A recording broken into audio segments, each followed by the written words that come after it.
نداء الحق صوت قد شجاني.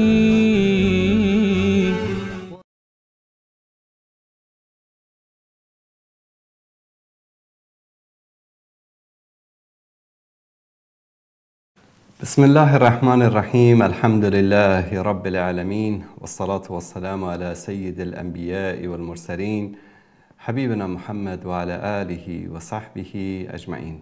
بینندگان عزیز و گرامی، السلام علیکم و رحمت الله و برکاته. در خدمت شما عزیزان هستیم با این برنامه زنده‌ای که ویژه شما عزیزان هست و می توانید در این برنامه سوالاتتون رو، شبهاتتون رو و موضوعات مهمی رو که دوست دارید با ما در میان بگذارید. تا برقراری تماس‌های شما عزیزان، یک سری سوالاتی رو که دوستان عزیز از طریق واتساپ شبکه که اکنون زیرنویس میشه و شما می توانید سوالاتتون رو، پیام‌های صوتیتون رو از طریق این واتساپ برای ما بفرستید و همچنین در برنامه امروز می توانید از طریق همین واتساپ به ما زنگ بزنید و همین شماره رو می توانید به طور مستقیم هم با ما تماس بگیرید. یکی از سوالاتی که در این روزها خیلی از عزیزان میپرسن این است که 10 روز اول ماه ذوالحجه که از روز اول ماه ذوالحجه شروع میشه تا روز 10 که روز عید سعید اضحی یا روز عید قربان هست، چه فضیلتی داره و چه احکامی رو باید مراعات بکنیم و چه اعمالی رو باید انجام بدیم. در حدیث صحیح رسول الله صلی الله علیه و آله و سلم می‌فرمایند که ما من ایام العمل الصالح فيها احب الى الله من هذه الايام، یعنی ایام العشر. هیچ روزی نیست، منظور در روزهای سال، حتی علما میگن که این 10 روز از 10 روز آخر ماه رمضان هم برکت و فضیلت بیشتری دارد که در این روز عمل صالح، کارهای خوبی که انسان انجام میدهد برای الله سبحانه و تعالی دوست داشتنی است و این ایام دهگانه به اصطلاح ماه ذوالحجه است، اول ماه ذوالحجه. قال یا رسول الله ولا الجهاد فی سبیل الله، یعنی حتی جهاد فی سبیل الله هم پایین تر از اعمالی است که انسان در این روزها انجام میدهد. فرمودن که ولا جهاد فی سبیل الله، حتی جهاد فی سبیل الله، یعنی اعمال صالحی که انسان در این روزها انجام میدهد از جهاد فی سبیل الله هم برتر است نزد الله سبحانه و تعالی. الا رجل خرج بنفسه و ماله فلم یرجع من ذلك بشیء، مگر اینکه یک مجاهدی که با مالش، یعنی حتی اون مصارف جهاد و سلاح و مهماتی رو که نیاز داره، با پول شخصی خودش تهیه کرده باشه و خودش هم در جهاد شرکت کرده باشه و به شهادت رسیده باشه، این شخص ثواب عملش، فقط این شخص ثواب عملش بیشتر از اعمالی است که ما در دهه اول ماه ذوالحجه انجام میدیم. به خاطر همین این ایام مبارکی است و باید از هر لحظه و هر ثانیه این شب و روزهای دهه ذوالحجه ما استفاده بکنیم و با ذکر، دعا، تلاوت قرآن کریم و اعمال شایسته. یکی از اعمال شایسته‌ای که ما میتوانیم در 10 روز اول ماه ذوالحجه انجام بدیم تا شب عید، روزه است. روزه گرفتن ثواب خیلی زیادی داره. رسول الله صلی الله علیه و آله و سلم تشویق کردن، خودشان هم روزه می گرفتن و همانطوری که میدانید در حدیث صحیح الله سبحانه و تعالی در حدیث قدسی می فرماید که کل عمل ابن آدم له الا الصیام فانه لی و انا اجزی به. هر عملی رو که بنی آدم یا فرزند آدم انجام میده برای خودش، اما این روزه است که برای من هست. همه اعمال ما برای الله سبحانه و تعالی است، اما ویژگی خاص روزه این است که در روزه دیگه نمیشه ریاکاری کرد. شاید شما برای مردم ریاکاری بکنید، برای مردم وانمود بکنید که روزه هستین، اما فقط الله سبحانه و تعالی میدانه که شما روزه هستید یا نیستید. شاید خیلی انسان‌ها را الان شما ببینید در کوچه و بازار میگردن، هیچ اصلا تصور نمی کنید که اینها روزه باشن، اما روزه هستن و این عمل به خاطر این ویژگی که داره الله سبحانه و تعالی میگه که پاداش و جزای او را من میدهم. همچنین در این روزها تکبیر گفتن، تحلیل گفتن و ذکر الله سبحانه و تعالی رو کردن خیلی ثواب بزرگی داره. حتی جالب است که من دوستان اگر بتونن المصلی رو کلیپش رو لینکش رو بگذارن در اپلیکیشن مصلی، یک گزینه جدیدی گذاشتن خیلی زیباست که این تکبیرات که تا روز عید تا قبل از قربانی، این تکبیرات سنت است که در خانه، در کوچه، در بازار، در همه جا این تکبیرات گفته بشه. حتی روایت است که اصحاب رسول الله صلی الله علیه و آله و سلم مانند ابن عباس، ابن عمر، ابن مسعود در کوچه ها، در بازارها میگشتن در این روزها و با صدای بلند تکبیر میگفتن که صیغه این تکبیر رو من برای شما میگذارم.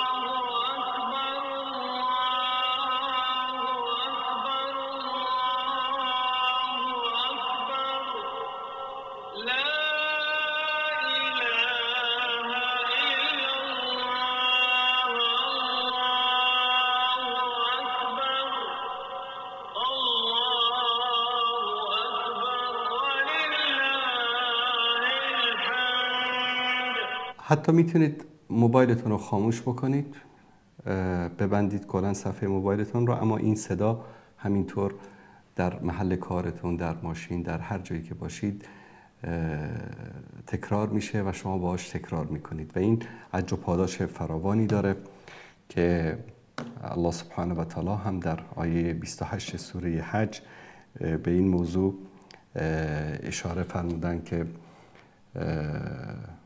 لیشهدوا منافع لهم ولیذکروا اسم الله فی ایام معلومات. این ایام معلومات همه مفسرین اعتقاد دارن که ایام دهه اول ماه ذوالحجه است. ادا کردن حج و عمره هم یکی از مناسک ویژه ماه ذوالحجه است، رکن پنجم اسلام است. به عرفای دشمنان اسلام و یا کسانی که به شکلی با دشمنان اسلام همنوا شدند گوش ندهید.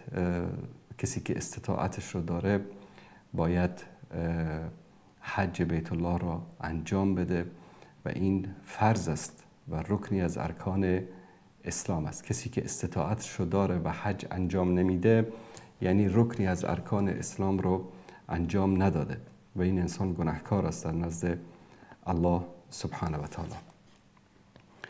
یکی از عبادت‌های مخصوص ماه ذوالحجه و ده ذوالحجه قربانی است. کسایی که استطاعت دارن در روز عید قربانی بکنن به فقرا، به مستمندان، به خیشان و همسایگانشون که مستحق هستن، مستمند هستن، به اونها از این گوشت قربانی بدن و خودشون هم استفاده بکنن. این یکی از عبادت‌های بزرگ است، قربانی در راه الله سبحانه و تعالی.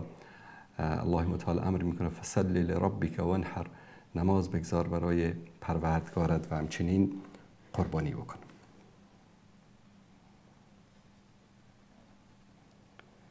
بیننده عزیز سلام علیکم، بفرمایید. بیننده عزیز بفرمایید. سلام علیکم.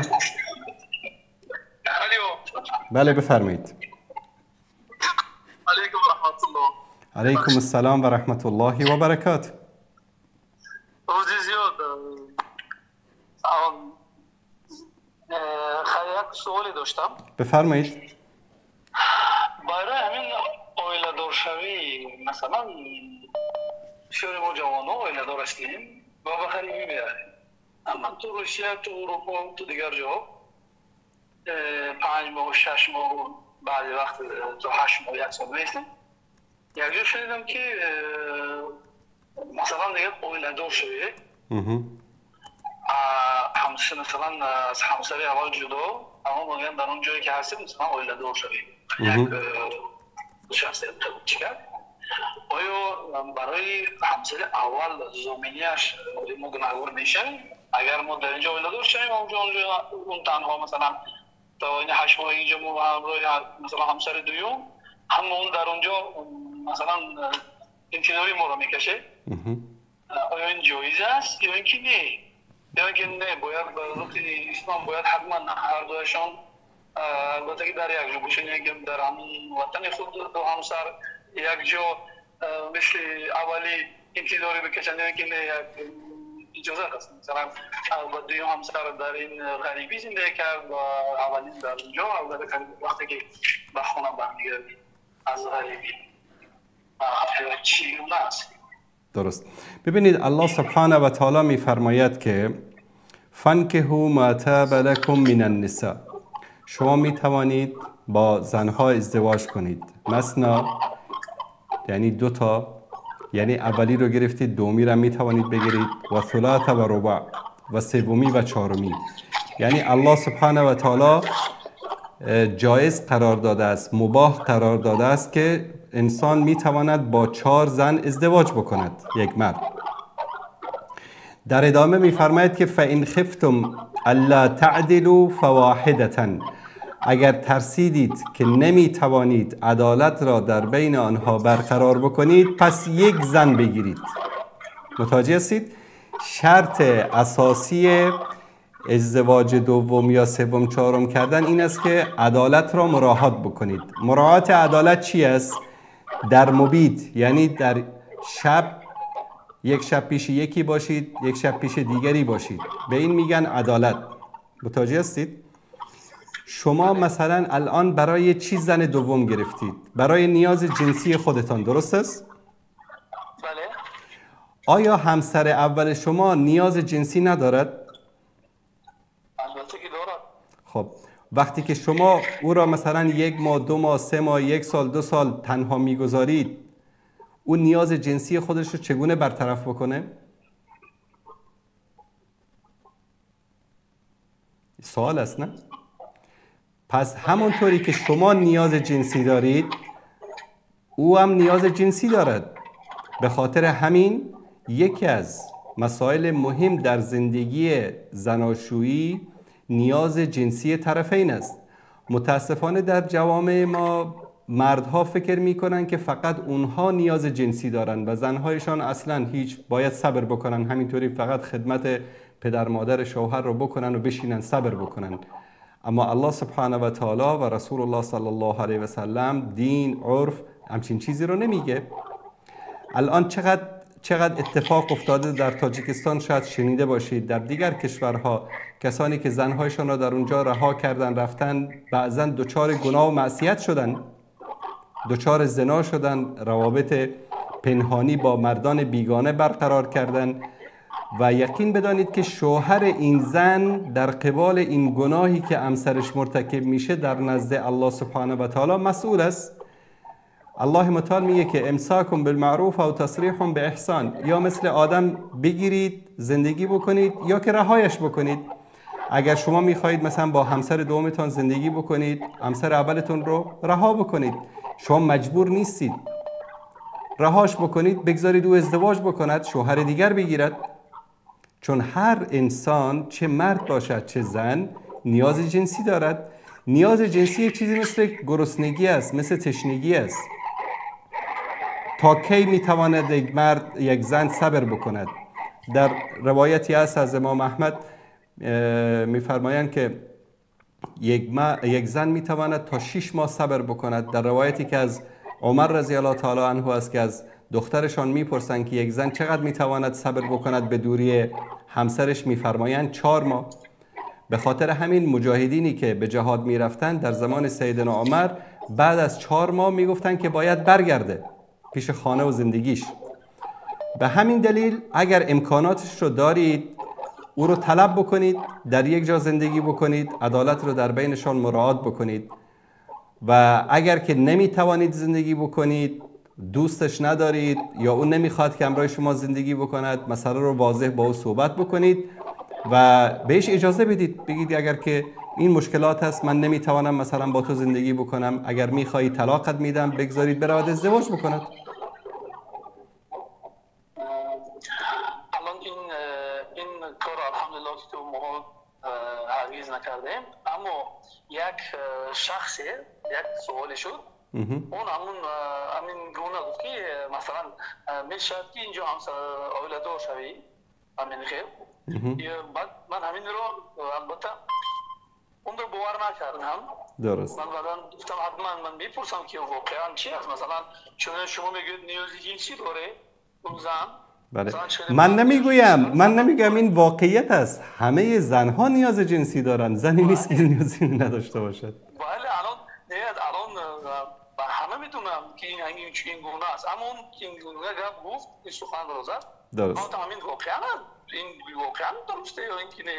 واقعا درست که نیست. درست. اما مثلا به هر دوی زن اولادار شده در مثلا در همون جای زادگاه با غریبی میایی تا 4 ماه 6 ماه میستی، اون 2 نفر مثلا انتظار میشن، مثلا تو غریبی میایی کسی رو به همراه نمیاری، اگر آوردی هر دو، اگر نه آوردی تنها خودت میایی. درست. آیا جایز است یا اینکه نه؟ بله، مثلا اردویشان را در وطن بگذارید، بعد از مثلا 4 ماه 5 ماه 6 ماه بروید با اردویش زندگی بکنید، یا اینکه میتوانید این گونه مثلا یکیش رو برای 6 ماه بیاورید پیشتان، بعد از 6 ماه این رو بفرستید، اون دیگری را بیاورید. همه اینها ممکن هست. کسی که بخواد عدالت بکند راهش وجود دارد. انشاءالله. زنده باشید برادر. سلامت باشید. ایاکم الله. سلامت باشید. سلامت باشید. سلامت باشید.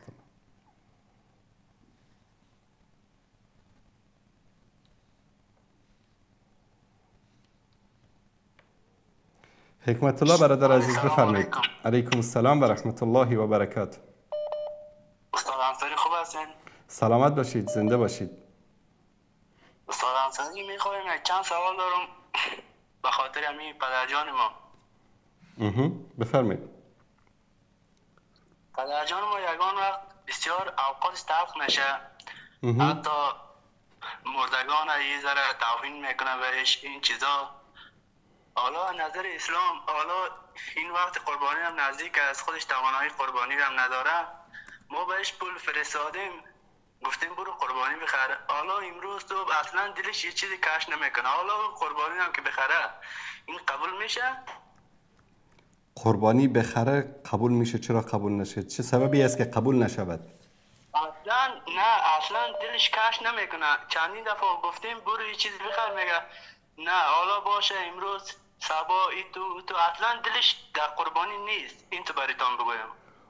ببینید، اگر شما نیت کردید که قربانی خودتان را در وطن خودتان، مثلا پدر و مادرتان بکشن در اونجا، ذبح بکنن، که باید اونا انجام بدن. اما اگر مثلا شما $100 فرستادید، پدرتان میگه که من قربانی نمی کنم، شاید اون $100 شما رو نیاز داشته باشد. درست است؟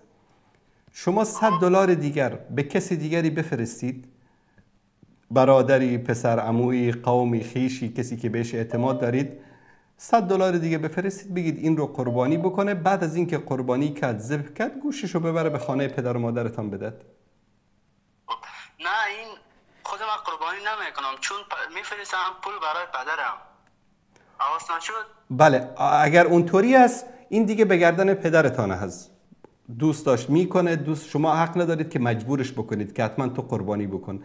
براش مثلا بگید که من این پول رو برای تو میفرستم، قیمت یک گوسفند است، دلت قربانی میکنی، دلت خرچش میکنی، اختیار داره.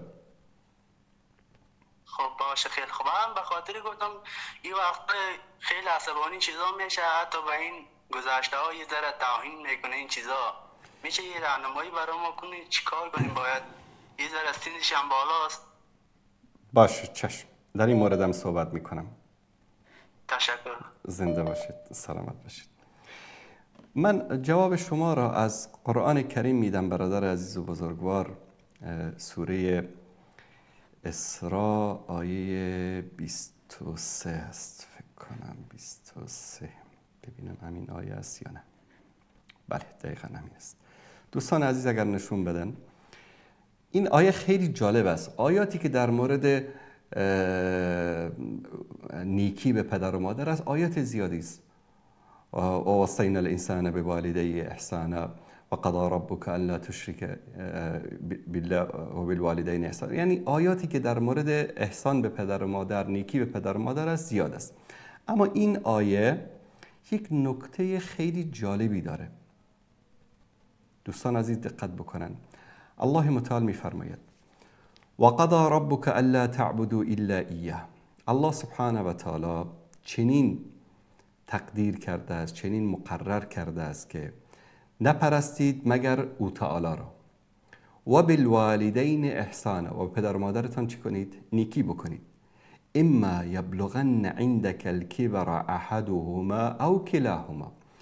و هرگاه یکی از آن دو نفر، یعنی پدر و مادر، یا یکی از آنها، مثلا پدرش فوت کرده مادر داره، مادرش فوت کرده پدر داره، به سن پیری رسیدن، فلا تقل لهما اف، به اونها حتی کلمه اف هم نگید.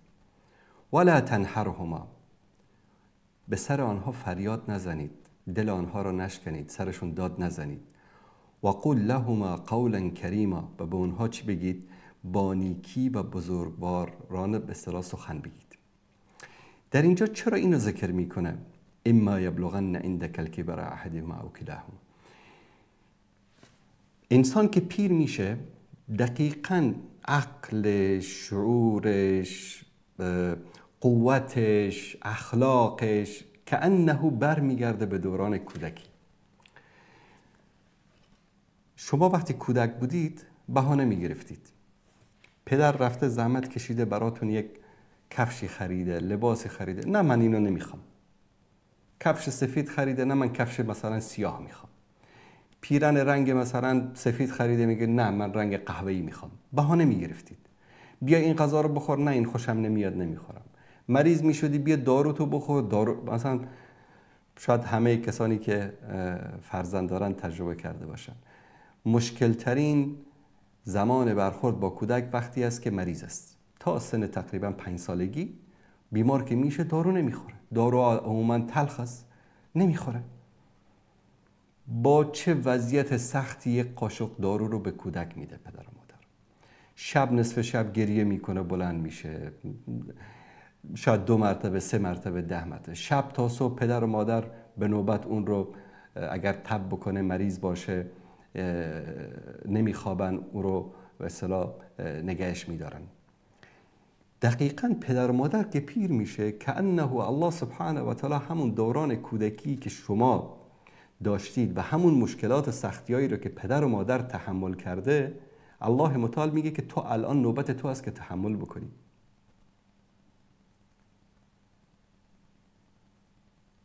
بی حوصله میشه، شما هم بی حوصله بودید وقتی کوچیک بودید. بهانه‌گیر میشه، شما هم بهانه‌گیر بودید وقتی کوچیک بودید. عصبانی میشه، شما هم عصبانی میشدید وقتی کوچیک بودید. بدون دلیل یک چیزی رو بهانه میکردی، گریه میکردی. و این پدر و مادر میتونست که یک سیلی بزنه خاموشت بکنه، میتونست که حتی پدر و مادر میتونست اولادش در اروپا و آمریکا میشنوید فرزندانش رو خفه میکنن، میکشن. یکی با تو ماشین 2 تا کودکشو گذاشته بود داخل دریا غرق کرده بود. اما این پدر و مادر با صبر و تحمل شما رو بزرگ کردن. الله متعال در این آیت میگه که و اما یبلغن عندك الكبر احدهما او کلاهما، یعنی هر دوشون اگه پیش تو پیر شدن، حتی کلمه فلا تقل لهما اف، حتی کلمه اف رو هم نگید. اف کلمه ای است که مثلا میگه که اینو نمیخوام، اینو برام بیار. اف پدر دست تو خسته شدم. این کلمه اف گفتن این گناه هست، معصیت هست. چون پدر و مادر برای شما اینو نگفته وقتی که شما کوچیک بودید. شما هم امروز نگید.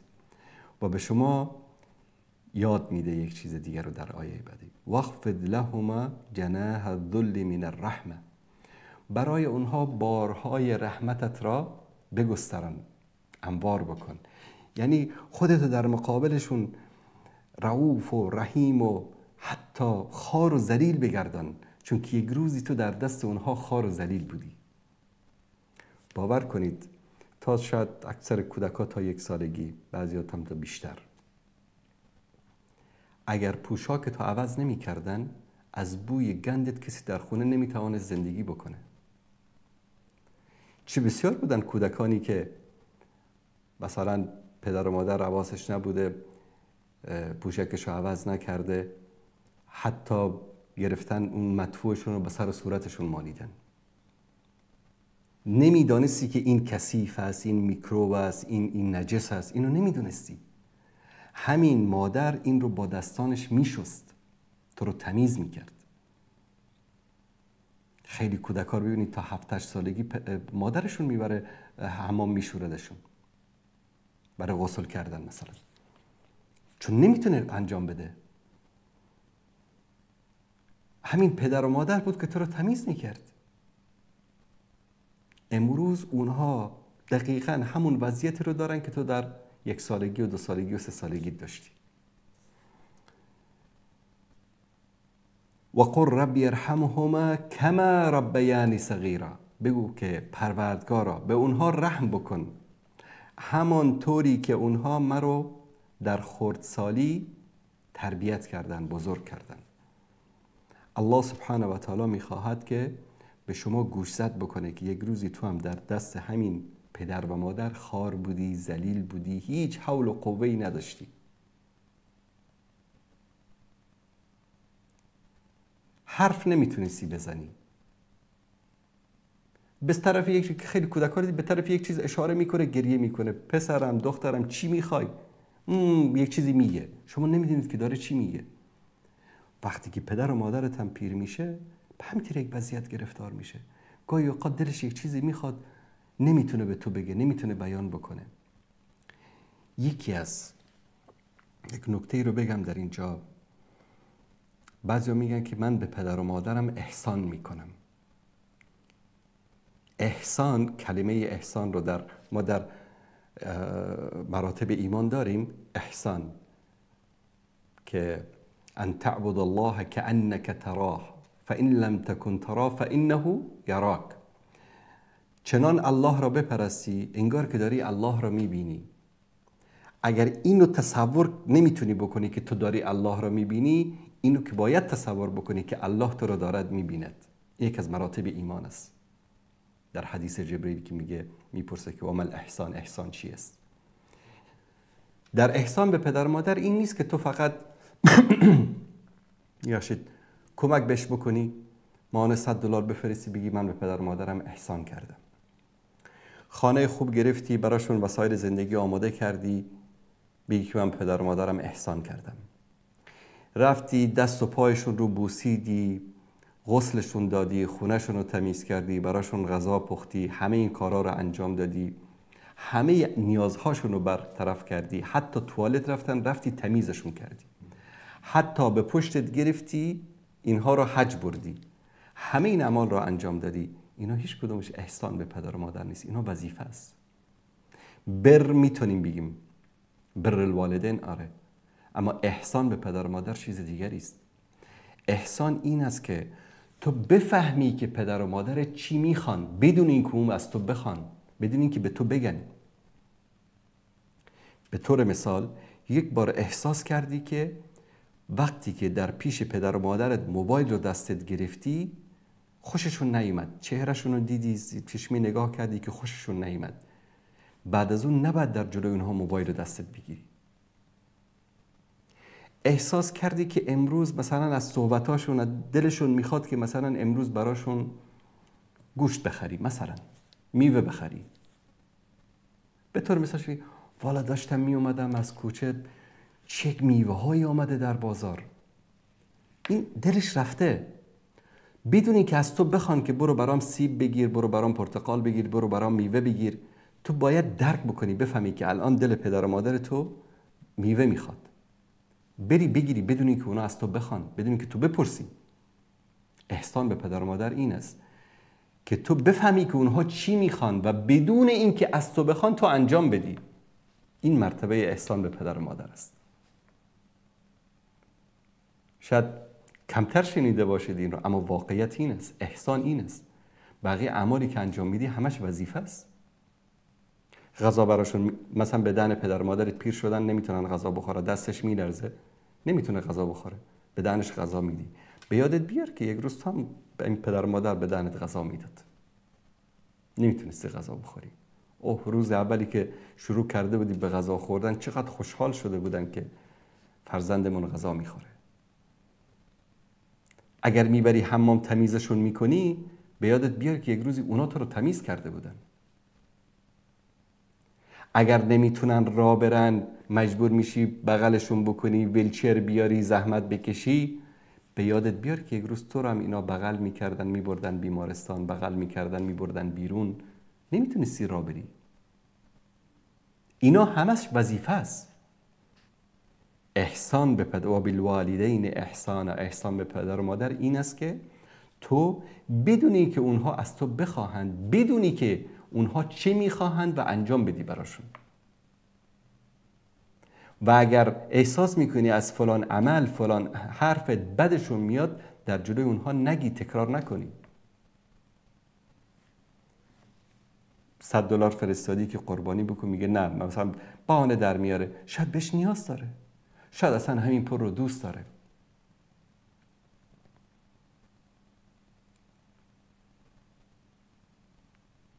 چهار روز زنده است، فردا میمیره. بگذار همون $100 که تو فرستادی قربانی بکنه، بگذار که خودش بخوره، خرجش بکنه. اختیار بده بهش، نه اینکه سرش داد بکشی، منت بکنی که با من اینو برای قربانی فرستادم، تو چرا قربانی نمی کنی، چرا بهانه میگیری. نه، بگذار آزاد، بگذارش هر کاری دلش میخواد بکنه. چون که یک وقتی هر کاری دلت خواست میکردی و اونها چی کار میکردن؟ میخندیدن. دلت میخواست بلند میشدی، ظرف میشکستی، کثیف میکردی، همه خونه رو به هم میزدی، اونا تحملت کردن، تو هم امروز تحمل بکن. بیننده عزیز، سلام علیکم. علیکم السلام و رحمت الله. استاد محترم، ان شاء الله اول برای خدا کنه جور صحت عافیت باشه. سلامت باشید، زنده باشید برادر عزیز. اسم عبدالحلیم است، از امریکا بهتون به تماس شدیم. از عبدالحلیم برادر عزیز، بفرمایید. بله، از ایالت واشنگتن استیت بهتون به تماس شدیم. من یک سوال داشتم استاد محترم به ارتباط می افغانایی که در این دور بعد می همسایگی ما زندگی میکنن. اینا ما بسیار کسا رو میشناسم، ما و شما الحمدلله مسلمان هستیم، میفهمیم که سود یکی از گناهی کبیره است. بله. و خداوند در قرآن کریم ذکر کرده که کسایی که سود میخورن خودشون با جنگ خدا و رسول آماده بسازن. من کسایی رو میشناسم به همسایگی ما هستن، اینا خانه‌های سودی گرفتن، موترهای سودی گرفتن. من ازشون پرسان کنم که برادر این سود از اشتا میشه؟ یعنی یک سود واضح است. درست. اینا میگن که بیادا پشت گپا نگرد، ما در امریکا زندگی میکنیم، خداوند یک بخش است دیگه. همه کارشان مثلا خواب پیسه هم دارن، یک تعداد از اینا مثلا میتونن که برن پیسه کش بگیرن، موتر یا خانه بخرن، همون پیسه خودم نگاه میکنن، میرن خانه و موتر سودی میخرن. وقتی که پرسانشان هم کنم بیادا پشت گپا نگرد، ما در امریکا سیم، خود مردم هم میکارا میکنن دیگه. و در مسجد هم که میری اینا در صف اول مسجد هستن دیگه. من نمیفهم که چه قسم یک سیستم است. هرچند معلومات دارم، میخواستم که از شما میره، از زبان شما میره پشتم. اینا اعرام خداوند، اینا حلال میکنن و باز میگن که ما در امریکا هستیم، بدر دیگه پا نیست دیگه. و در مسجد هم که در صف اول مسجد این مثل عبدالله، اگه اشتباه عبیدالله ابن ابی، عبدالله ابن ابی، بله بله. بسیار خوب، در این مورد صحبت کنید. بله، در این باره معلومات میدادین؟ چشم، حتما انشالله، حتما انشالله. تشکر میکنم. خیلی ممنون. سلامت باشید. در این مورد من مفصل صحبت کردم، گرفتن خانه و ماشین و یا موتر به سود. دوستان اگر کلیپش رو از یوتیوب لینکش رو بگذارن در کامنت ها. منتها بازم بنا به درخواست برادر عزیزمون در این مورد مختصری صحبت میکنیم. یکی از فتنه هایی که متاسفانه خاصتا مسلمانایی که در اروپا در آمریکا زندگی میکنن این است که بعضی از علما، بعضی از دعوتگران آمدن گفتن که حالا چون اینجا ضرورت هست اشکال نداره که شما مثلا ماشین یا خانه رو به سود بگیرید. بعضی هم جلوتر رفتن گفتن که نه، اصلا در بلاد کفار، در دارالکفر سود نیست، اونجا غنیمت است، یعنی شما هر چی که بگیرید و بدید این غنیمت است. خب اینا فتواهای باطل است، برداشت‌های غلط است. ما عالمای زیادی داریم، عالمایی داریم که امروز حتی از صهیونیست‌ها دفاع میکنن بر علیه فلسطینیا. این حرف یک عالم و یک دعوتگری که این حرف رو بزنه دلالت بر این نیست که والله امروز صهیونیست‌ها، اسرائیلی‌ها بر حق هستن و فلسطینی‌ها بر باطل هستن. در هر دور زمان ما بلعم باورا داریم. بلعم باورا یکی از علمای بنی اسرائیل بود در دربار فرعون که هر کاری که فرعون میکرد توجیه میکرد. و یک از صفات علمای یهود این است که یشترون آیات الله بثمن قلیل، یعنی آیات الله سبحانه و تعالی رو به بهای اندک اینا چیکار میکردن؟ میفروختن. طرف میومد مثلا بهشون پول میداد، آیه برای خودشون میساختن. چرا امروز میگیم تورات و انجیل تحریف شده؟ علما تحریف کردن این رو. و ما داریم از این علما زیاد داریم، از این دعوتگران زیاد داریم که اعمال منکر و حرام رو بنابر فهم ناقصشون میان یا بر فهم نادرستشون از قرآن و سنت حلال میکنن برای مردم. این یک جانب قضیه. جانب دیگر این است که فکر میکنن که ربا هم مثل بقیه گناه هاست. حالا غیبت کرده، دروغ گفته، کارهای زشتی کرده، ربا هم یکی مثل این هاست. ربا تنها گناهی است که وقتی که انسانی انجام میده الله به جنگ با او بلند میشه، یعنی این وارد جنگ با الله سبحانه و تعالی میشه. به شکل دقیق تر اگر بگم، آیا یک بنده‌ای ضعیف ناقصه که هیچ حول و قوه‌ای نداره میتوانه که با الله سبحانه و تعالی بجنگه؟ هرگز. الله متعال در قرآن کریم برای ما این رو بیان میکنه، میفرماید که یا ایها الذین آمنوا اتقوا الله، ای کسانی که مؤمن هستید تقوا پیشه کنید. تقوا چی است؟ تقوا این است که انسان از منکرات دوری بکند، از حرام دوری بکند، عبادت الله سبحانه و تعالی را انجام بدهد، به خاطر الله سبحانه و تعالی از شهوات و از گناه و معصیت دوری بکند. به این میگن تقوا. میفرماید که یا ایها الذین آمنوا اتقوا الله، تقوا پیشه کنید. تقوا سبب رسیدن الله انسان به چی است؟ به بهشت است. بعد چی میگن؟ والله ما اگر که با سود خونه نگیریم نمیتونیم کرایه خونه بدیم، اگر با سود ماشین نگیریم زندگیمون نمیگذره.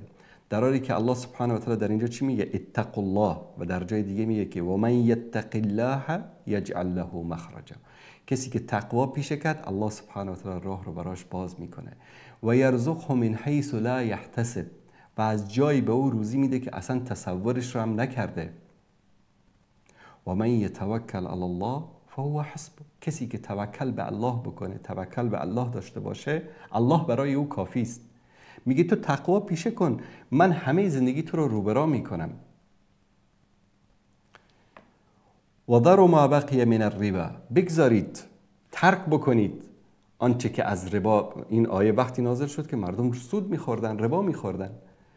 این آیه که نازل شد گفت بگذارید، تا این لحظه انجام دادید، از این به بعد بگذارید، ترکش بکنید. این کنتم مؤمنین، اگر واقعا مؤمن هستید. فإن لم تفعلوا، اگر انجام نمیدید، اگر انجام ندادید، اگر ربا رو ترک نکردید، فأذنوا بحرب من الله و رسوله، پس جنگ الله و رسول با شما آغاز میشه. کسی که سود میخوره، کسی که ربا میخوره، الله و رسول با او داره میجنگه. و او داره در رو بروی خودش باز میکنه. در چی؟ جنگ با الله و رسول رو. در مورد هیچ گناهی به این شدت در قرآن کریم و در سنت ما نداریم.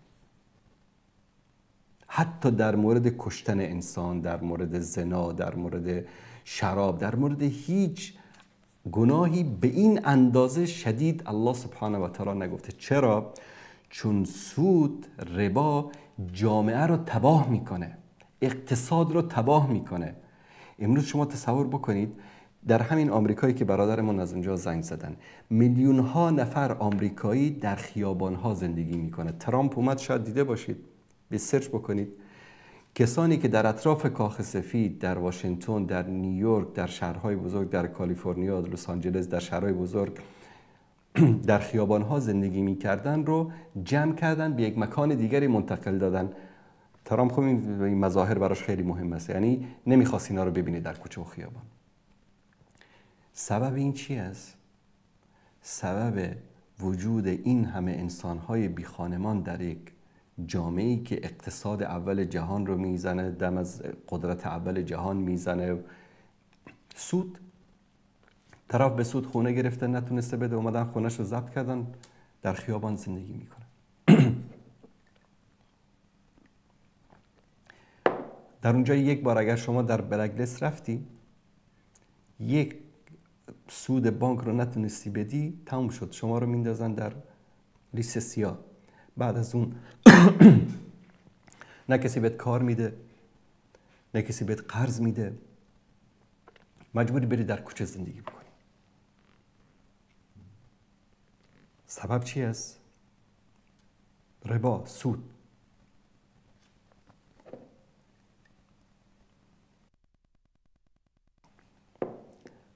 رسول الله صلی الله علیه و سلم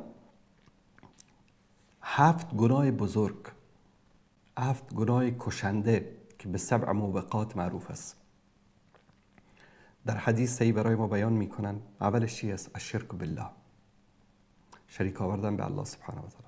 دوم سحر، جادوگری. سوم کشتن یک انسان. چهارم ربا یا سود. پنجم خوردن مال یتیم. ششم فرار کردن در جنگ از مقابل دشمن. هفتم تهمت زدن به زنان پاکدامن. 7 گناه کشنده، 7 گناهی که اینها از جمله بزرگترین گناهان است. و یکی از اینها چی است؟ ربا. میایم در آیه دیگر، در سوره بقره آیه 276. الله متعال میفرماد که یمحق الله الربا. الله سبحانه و تعالی، مترجمین اومدن گفتن که نابود میکند. نابود کردن، این کلمه محق که در اینجا ذکر شده، یمحق الله الربا، تنها معنی نابود کردن نیست. اگر بخوایم این کلمه رو دقیق به فارسی ترجمه بکنیم، از بین میبرد، نابود میکند، خرد میکند، میشکند، له میکند، چنان از بین میبرد که اثری از اون نمیماند در زندگی یک انسان. من کلیپ رو دیدم از یک پیرمردی، خبرنگار، اصلا در یک وادی دیگری بود، داشت از مردم میپرسید که چه کاری در زندگیت کردی که پشیمان هستی؟ اشکاش جاری شد. گفت در جوانی سود گرفته بودم، نتیجه شو تا الانم در زندگیم دارم میبینم. باور به خدا بکنید، ولو بعدهین، شاید امروز نه فردا، فردا نه پس فردا، کسانی که سود میگیرن، سود میدن، هرگز در دنیا زندگی سعادتمندی نخواهند داشت. حتی کشورها، حتی حکومتها. چون الله متعال میگه یمحق الله الربا، نابود میکنه، له میکنه، از بین میبره الله سبحانه و تعالی. شاید در تا حالا من صدها نفر رو دیدم، دور و برم کسانی بودن که سود گرفتن، بعضیا به یک بهانه‌ای، بعضیا که محتاج بودیم، بعضی خداوند چنان محتاج و در بدرشون کرد که حالا به سر خودشون میزنن ای کاش نمیگرفتیم. و امروز چقدر زیاد شده، مثلا بانک بهتون زنگ میزنه کردیت کارت بهت میدیم $10,000 $15,000 $20,000 کارت در دستت هست، میتونی که بری $1 هم نداری در حسابت، میتونی بری $30,000 خرید بکنی.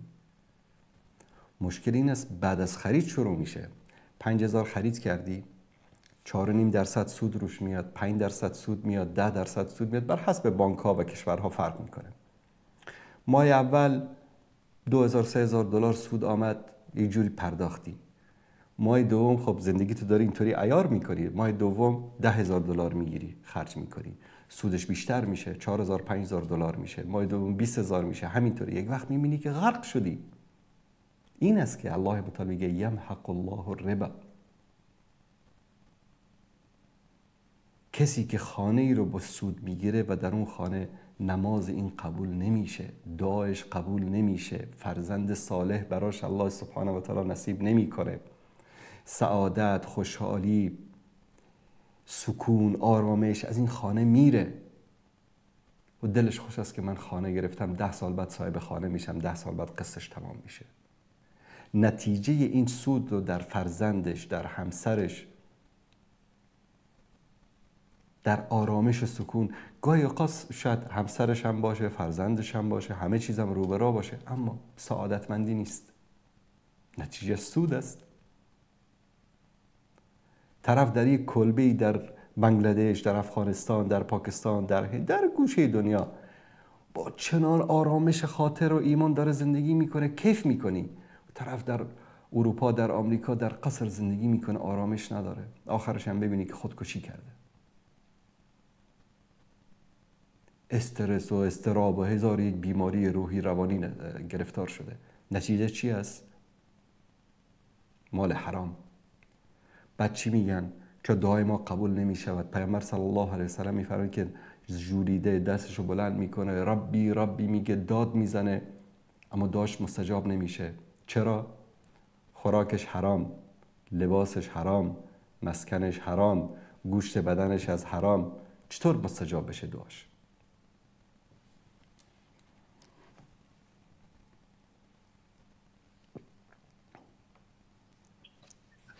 سلام علیکم، بفرمایید.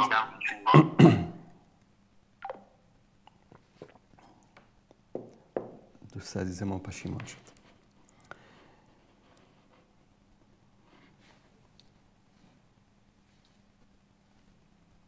آقای سبحان بفرمایید. سلام علیکم.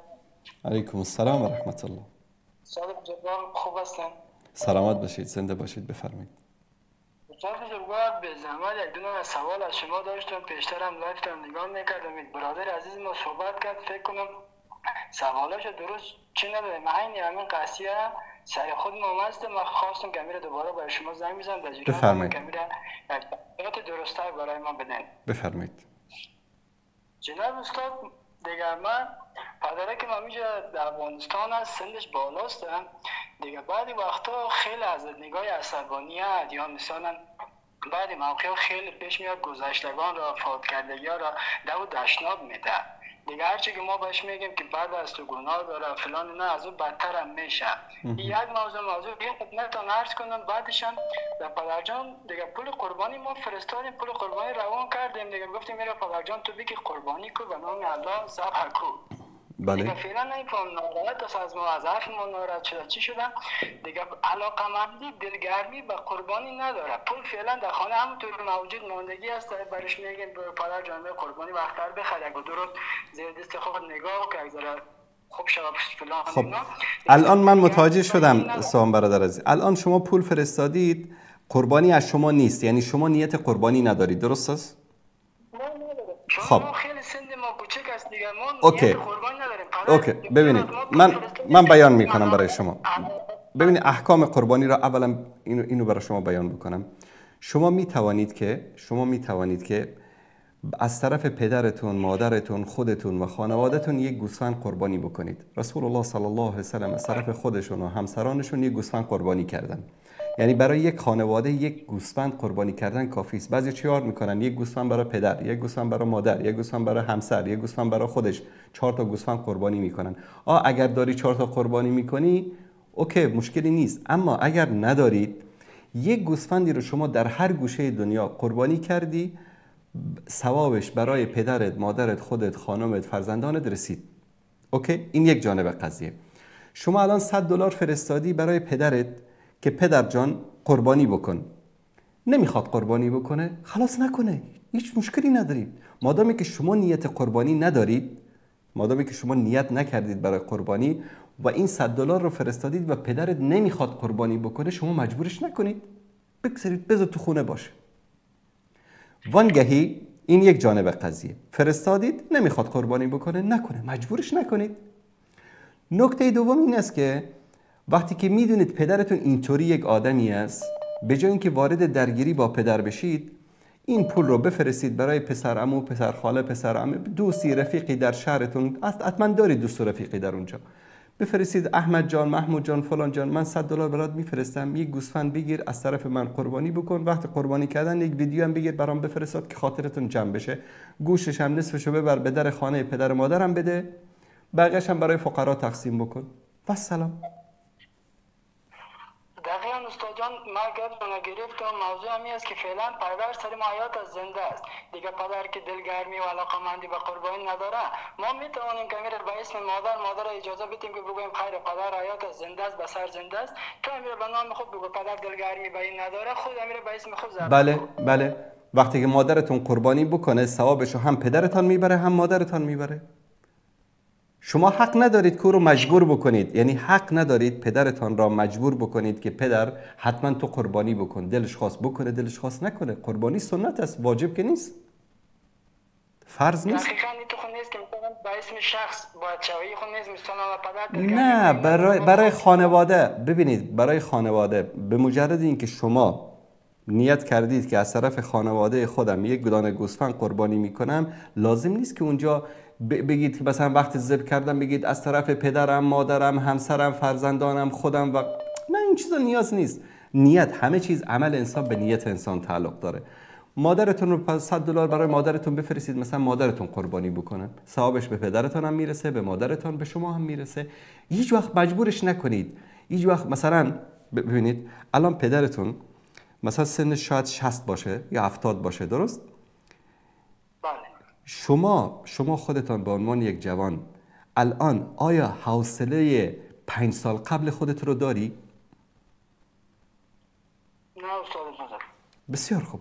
5 سال بعد حوصله شما از اینم کمتر میشه، 10 سال بعد از اینم کمتر میشه، 20 سال بعد از اینم کمتر میشه. به سن پدرت رسیدی، بعد از اون درک میکنی که حوصله یعنی چی، پیری یعنی چی. مثلا فوش میده، توهین میکنه، اهانت میکنه، بازخواستش نکنید، به خوبی بهش بگید، دستشو ببوسید، صورتشو ببوسید، پدر جان خیر است، این حرفا رو نزن، ولش کن، تو هستی، تو خوبی، تو فلان. اما باش جر و بحث نکنید.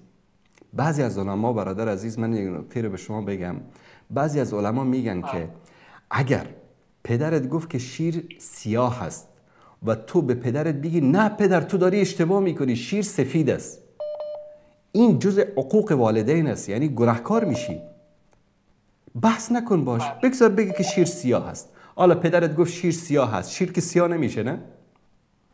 چیزی تغییر خود در کائنات به وجود نمیاد. خلاص باش بحث نکنید. ببینید این حقوق، این احترام به پدر و مادر از طرف الله سبحانه و تعالی به ما فرض شده. من دلیلشو برای شما بگم از قرآن و سنت. آیه را براتون بیارم. جناب استاد، من کاملا رفتم دارم نگاه میکنم، دیدم که کاملا دقیق ما احترامش داریم، بزرگواریش حفظ میکنیم. فقط بعد موقعی که عصبانی میشه، باز دوباره پدر بزرگ و فلان و اینا رو باز داشتن میته، هرچی با بسیار مهربانی و صمیمیت میگه پدر جان اونا گذشته، تو هرچی میگی از او بدتر تو خود گناهکار آلوده میکنی به گناه. بازم ادامه میده. من فقط خواستم که امیر برش یک راهنمایی بشنوم از شما که باید چیکار کنیم که از این کار، از این کمتر شود یا مثلا خیلی گناهکار نشه یا ما یک تقصیر گناهکاریش نشه. ببینید من به شما گفتم اگر پدرتان توهین میکنه فحش میده شما با او جر و بحث نکنید. همینطور خود نشسته اتوماتیک که فحش نمیده برکس دوست که اوقات یک چیزی سبب میشه، مثلا یک حرفی کسی میزنه در یک موضوعی باز میشه، اصلا این موضوعات رو باز نکنید، دهنش رو باز نکنید که فحش نده. ببینید فحش دادن گناه هست، درست؟ فحش دادن گناه هست. شرک آوردن چی است؟ کفر است. الله متعال در 2 جای قرآن میگه که اگر پدر مادرتان شرک آوردن و شما را امر کردن که شرک بیارید اطاعتشان نکنید، لکن با امرشان بدرفتاری نکنید. مثلا چی میگه؟ در سوره لقمان آیه 15 و این جاهداک على ان تشرک بی ما لیس لک به علم فلا تطعهما. اگر که پدر و مادر تو رو مجبور کردن که به الله شرک بیاری، یعنی پدر شما به شما بگه که سبحان جان تو برو با بت سجده بکن، میگه اطاعتش نکن. و صاحبهما فی الدنیا معروفا، ولکن با اخلاق، با برخورد خوب، با الفاظ خوب با او رفتار بکن. نه پدر تو کافر شدی، تو مشرک شدی، تو فلان هستی، تو جهنمی هستی، نه اینو نگو. اطاعتشون نکن، خوش رفتاری بکن باشون. آیه دوم و وصینا الانسان بوالديه حسنا، ما وصیت کردیم که ای انسان به پدر و مادرت احسان بکن. و این جاهداک لتشرک بی ما لیس لک به علم فلا تطعهما. و اگر که تو رو مجبور میکنن که به الله شرک بیاری تو از اونها اطاعت نکن، فقط اطاعت نکن. الی مرجعکم، برگشتون به سوی خداست، خداوند با اونها برخورد میکنه. تو حق نداری که در این دنیا سرشون داد بکشی، باشون بد اخلاقی بکنی، بد رفتاری بکنی. الان متوجه شدید برادر عزیز منظور من چی است؟ خیلی تشکر، خیلی بزرگوار. سلامت باشید. الله مطالب سن. خدا نگهدارش.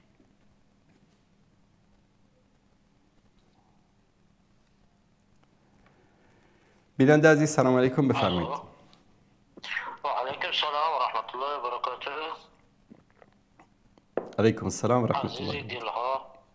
عزیز دلهای و عاشقانه که بسیار به صحبت‌های شما عادت کردم. سلامت باشید. سلام و درود. خب استاد بزرگوار ماندیم حیران در یک چیز گیر ماندیم که چی کنیم راه حلش یابیم. آن این است که از همین ملامت زنها چگونه راه نجات پیدا کنیم وقتی که ما ضعیف ها را همسران در مثال در تاجیکستان مونده، خودمون راه هجرت پیش گرفتیم، در اروپا قرار داریم، در دیگر شهرهای کشورهای چه بسیار باید تحمل همین را ندارن، هر نمود طعن و ملامت ها میکنن که مقصد گشته بیاید. مثال کارکنان قدرتی حکومتی میبرن هر هفته میبیاین به خانه، مثلا مشورت ها میزنن، شوهرات آنها بگوید بیاین، مثلا محصولیشون میکنن در عموم که بیاین هیچ خطری وجود نداره. حال اون که ما میدونیم که هر کسی از ما میره از 10 تا 20 تا 25 یا که یک عمر زندانی میشود. ما در حیران که همین زنهای ما رو چگونه آیا همین کار ما، همین هجرت ما یکان اجر داره یا که خاطری که منتظر طعن و ملامت همین زنهامون ماندگیم؟ ما گناه ما چی است؟ فقط از حق خود ما گفتیم که جناب آقای رحمان و همون گناهی که به یک قشر زنها اجازه میدی که رقص و بازی و هر کاری که دلشان میخواهند بکنن، با قشر دیگری بزرگ جامعه هم اجازه بدی که طبق قانون تاجیکستان همون سطر میبندن یا که لباس ملی میپوشن، لباس همه حقوق دموکراتی همین ها اسلامی شما نمیگم رعایت کرده شد. همین گناه ما این در همین است که 25 سال برای من زندان، حکم زندان لایق شده است. ما این زنهای ما این را نمیفهمند. مثال باید میگن نه گشته بیایید، ما گشته رفته که نمیتونیم همین شب روز. درست. این برای ما چی آینده دارد مقصد؟ چی کنیم؟ راه حل همین نجات چی است؟ ما چی پاسخ بگوییم همین نسبت به نزدیکانمون، به زوجهایمون، به مادرانمون که زیتن و ملامتشون بسیار گاه راستش خسته شدیم. درست. باشه در این مورد صحبت میکنم. علیکم السلام و رحمت الله و برکاته. ببینید هجرت در راه الله سبحانه و تعالی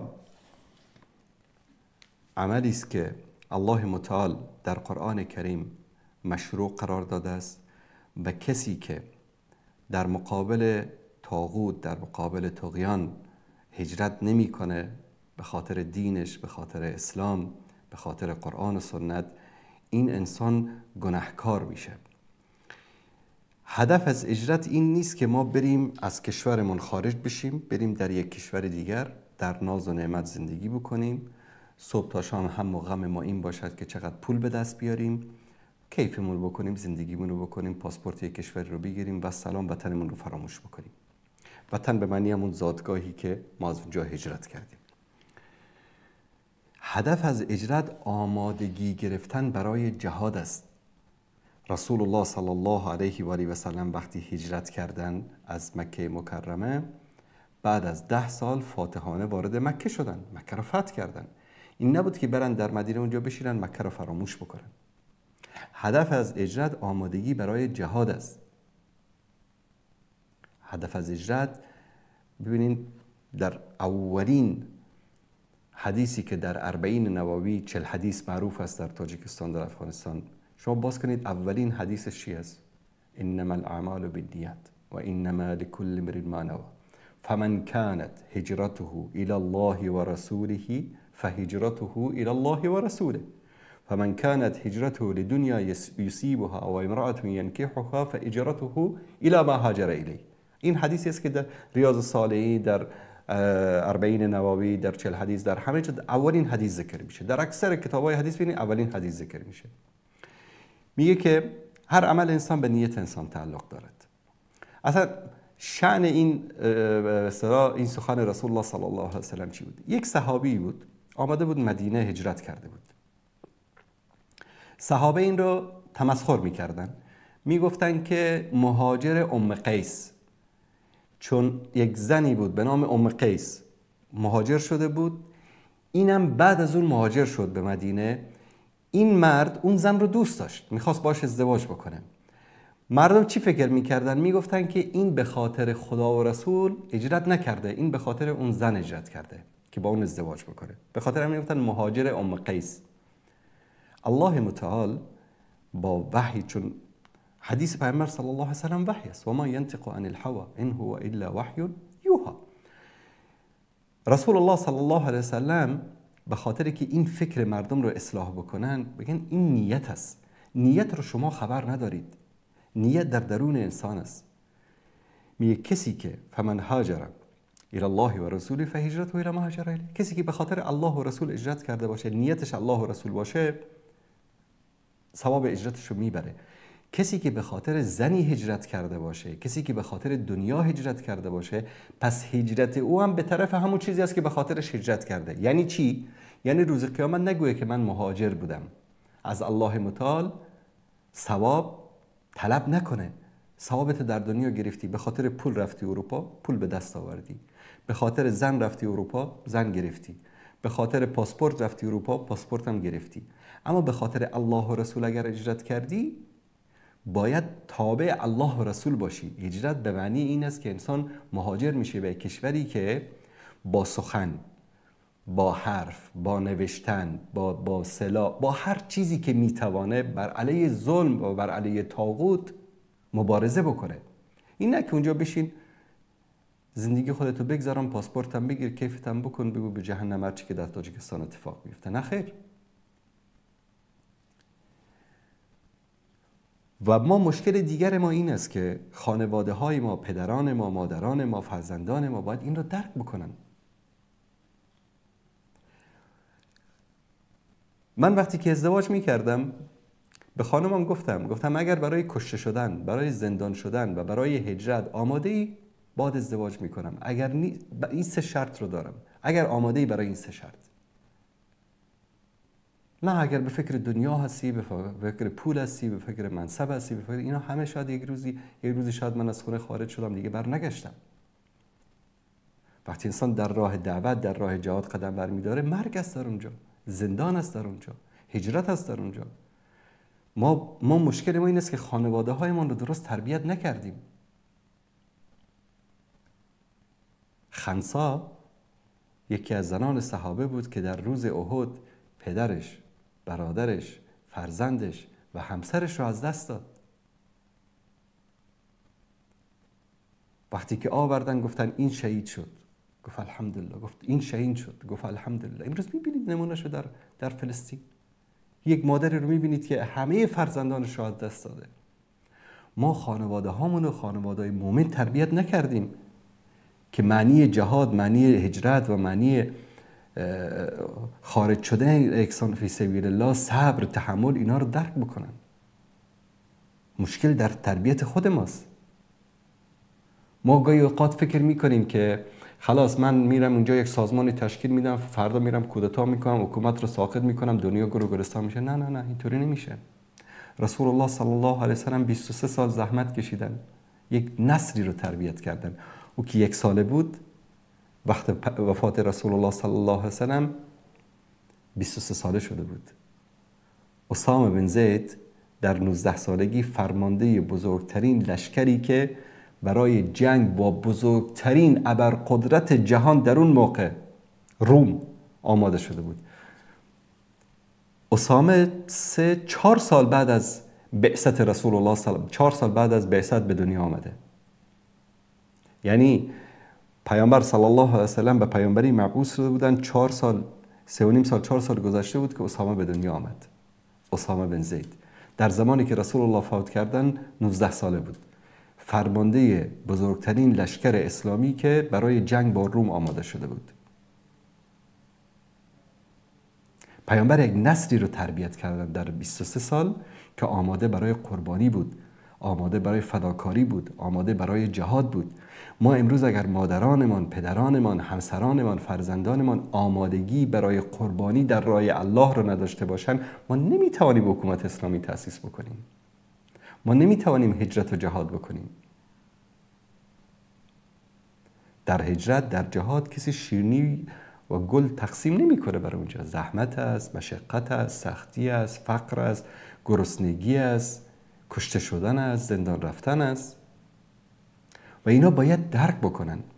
اگر تویی که امروز نشستی و نمیتوانی هجرت میکنی، اونی که هجرت کرده رو تو باید حمایتش بکنی.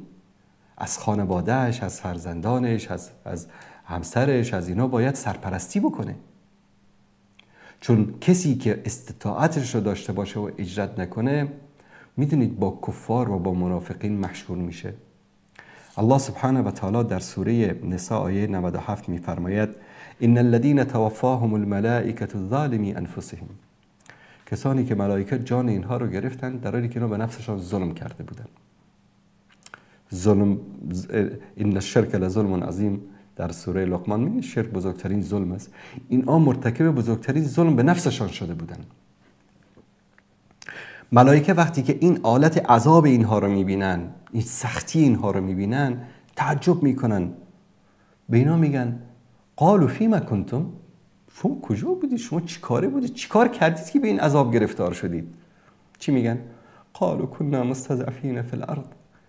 ما بیچاره بودیم، نمیتونستیم هجرت بکنیم، ما مستضعف بودیم، ما ضعیف بودیم، ما فقیر بودیم، قدرت و استطاعت هجرت رو نداشتیم. ملائکه در جوابشون چی میگه؟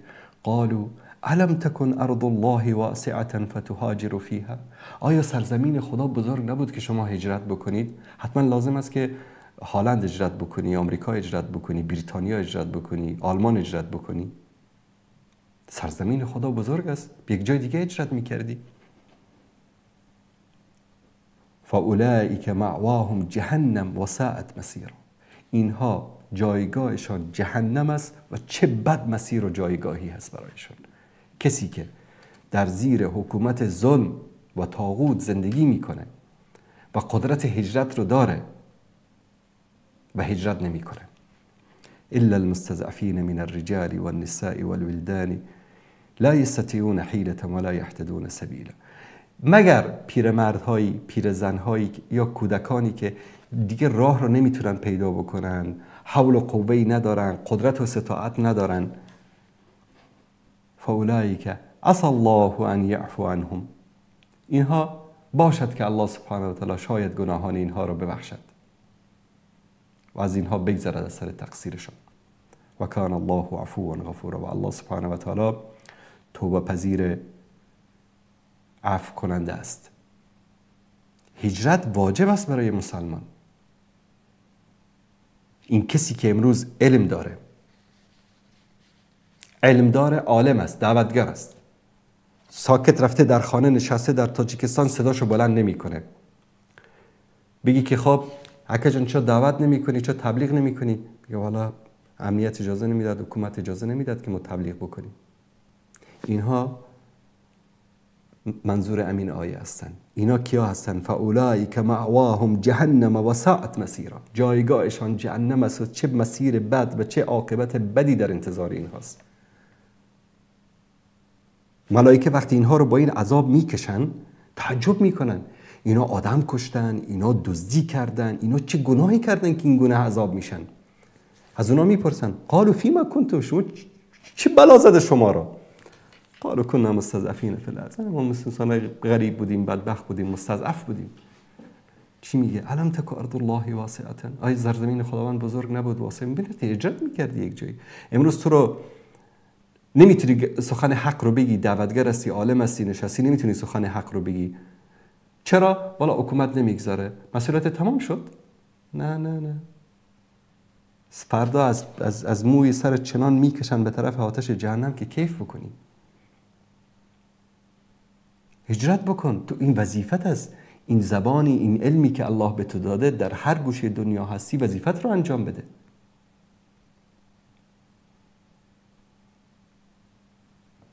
پس ملامت نکنید کسانی رو که در راه الله هجرت میکنن، بلکه باید به خانواده هاشون، به عزیزانشون که در اونجا هستن کمک بکنید، از اونها دلداری بکنید، نه اینکه اونها رو ملامت بکنید، دل اونها رو بشکنید و برای اونها غم و اندوه و رنج بیش از حد ایجاد بکنید.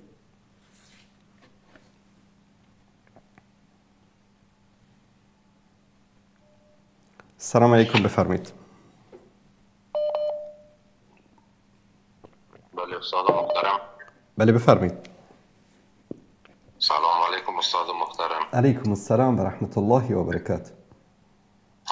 خدا را شکر که سلامت استاد شما را میبینین. امیر دو وقت زیادتر شما در برنامه تان آمدین. درست. من خودم شخصا خیلی ورخطا شده بودم و از فتنه ها از دنیا زیاد از دیگه استاد. الله مطالب سن. حکم از خیلی ترسیده بودم. پیامم دادم باز از فردای شما باز دوام رئیس که آمده بودین. شکر استاد که بازم برگشتین. سلامت باشید. استاد محترم، یک موضوعی را میخوایم براتون بگویم، یعنی به هر کس که بگویم و میخندن تمسخر میکنن. نگاه استاد، خدا را شکر که شما را داریم. میخواستم با شما بگویم استاد، اگر وقت است برنامه تان بفرمایید. کدام آسان نباشه. بفرمایید. زنده باشی استاد محترم. استاد، همی مردمایی که از هر گوشه دنیا خصوصا از کشورهای اسلامی در اروپا مهاجرت کردن. این حال استاد اگر ما ببینیم امی تعهدات را که اروپایی ها و روس ها داشتن همیشه پایمال کردن، خلاصه پیمان شکنی کردن. خب پیمان خود از یا شکستن و یک مسلمان باید واقع بین باشه. بر اساس واقع بینی وقتی که پیمان شکستی، خب پیمان شکسته میشه. حالا هر جای دنیا افغانستان نیست که وقتی که افغانستان روس ها در افغانستان در آمد، سرخم بر آمدن از افغانستان به شرق و غرب تقسیم نشد. هر جای ما نمیتونیم به افغانستان مقایسه کنیم. حالا که یا پیمان شکستن و با تحلیلگرای مسائل سیاسی یا موضوع را جریان بگذاری، با کس دیگه در این مورد حرف بزنی که حالا اینا پیمان شکستن و هر وقت باشه در اروپا جنگ در میگیره. روس ها همیشه وقت موفق بودن در اروپا در جنگ‌های جهانی پیروز بودن دیگه. اینمی باز باعث میشه می کسایی که در اروپا هستن حق باطل خیلی مخلوط شده با هم و هیچ جای قرار نداره. این مردم های بسیار استاد مردم های خراب است. منظورم از همه نیست استاد، برای همه بر نخورن. منظورم از این کسایی که آمدن در اروپا خدا گم کردن او خانواده ها اگر یک روز در افغانستان برگردن استاد یا خیلی یک بلای جان میشه بر اخلاق جامعه استاد، برای بچه ها خصوصا برای مرد طایفه دیگه. در این مورد خواستم از شما نظر بگیرم استاد، آیا ما اشتباه میکنم؟ آیا ما این شک که ما پیدا کردیم نگرانی ما درست است یا نیست استاد؟ ما باید چی بکنیم؟ چون حق باطل مخلوط شده. یک واقعیت است امریکا قدر مرد نیست که باز قدر مهاجر پناه بده، کشورهای دیگه هم قدر توانایی نداره. آخرین جایشان افغانستان از استاد. من منظورم از افغانستان از دیگه کشوران نیست. درست. من منتظر هستم که شما خوب یک جواب محکم بدین. زنده و سلامت باشید استاد. سلام باشید. زنده باشید. ببینید، زندگی کردن در بلاد کفار، انسان همه جوانبش رو اگر بخوایم بررسی بکنیم، از جانب سیاسی همینایی که رفتن به غرب پناه آوردن، دیدیم که بعد از 20 سال چگونه رهایشان کردن که امروز یکی از این بدبخت‌ها رو در نایروبی فکر کنم در یک دادگاهی محاکمه می‌کردن. یک زمانی رئیس جمهور رو در افغانستان تهدید می‌کرد. چنان خار، چنان ذلیل، چنان در به در اعتماد کردن به کفار، اعتماد کردن به بیگانه، عاقبتش همین است. از نگاه نظامی آمدن قطعه 01 درست کردن، اردوی ملی درست کردن، پلیس ملی درست کردن، میلیون‌ها دلار پول رو آوردن، میلیاردها دلار رو خرج کردن. عاقبت چی شد؟ همه رو ول کردن، رفتن. انسان نباید، اولا به کافر نمیشه اعتماد کرد، به بیگانه نباید اعتماد کرد و از هر نگاه که ببینیم عاقبتش چی است؟ دربدری و بدبختی است. باور به خدا بکنید، در همین خاصن در 10-15 سال اخیر قصه هایی رو آدم میشنوه در اروپا. خانواده هایی که زنهای دیندار، فرزندانی که پدر سالها زحمت کشیده اونها رو، حتی بعضیش حافظ قرآن اونها رو تربیت کرده، در اولین امتحان آزمایش زن فرزندانش رو میگیره، از مرد جدا میشه، میره به دولت پناه میبره، خانواده ها از هم میپاشن و این بدبختی است که نهایت مسیر همه کسانی که در این کشورها زندگی میکنن همین است، اگر به فکر آینده خودشان و فرزندانشان نباشن. زندگی کردن در یک کشوری که در اونجا قوانینش، جامعهش، محیطش همش برخلاف فطرت سالم بشری است. مانند این است که یک نفری، یک شخصی در یک دایره‌ای که 4 طرفش آتش است بایسته بگه که این گرما و حرارت این آتش هیچ آسیبی به من نمیرساند. خامخا گوشه دامن این انسان رو میگیرد این آتش و این مسیر همه کسانی است که در اونجا زندگی میکنن. اگر به فکر نسل آینده خودشون، به فکر فرزندانشون، به فکر حتی نوه‌های خودشون نباشن، شاید شما تونستید نسل اول رو حفظ بکنید، فرزندانتون رو حفظ بکنید، اما نوه‌هایتون رو نمیتونید حفظ بکنید الا ماشاءالله. و این امتحان بزرگی است و حقیقتاً من تا حالا کسی رو ندیدم که خانواده مسلمانی که در اونجا زندگی کرده باشه و از این وضعیت و از این فتنه و فسادی که در اونجاست متأثر نشده باشه.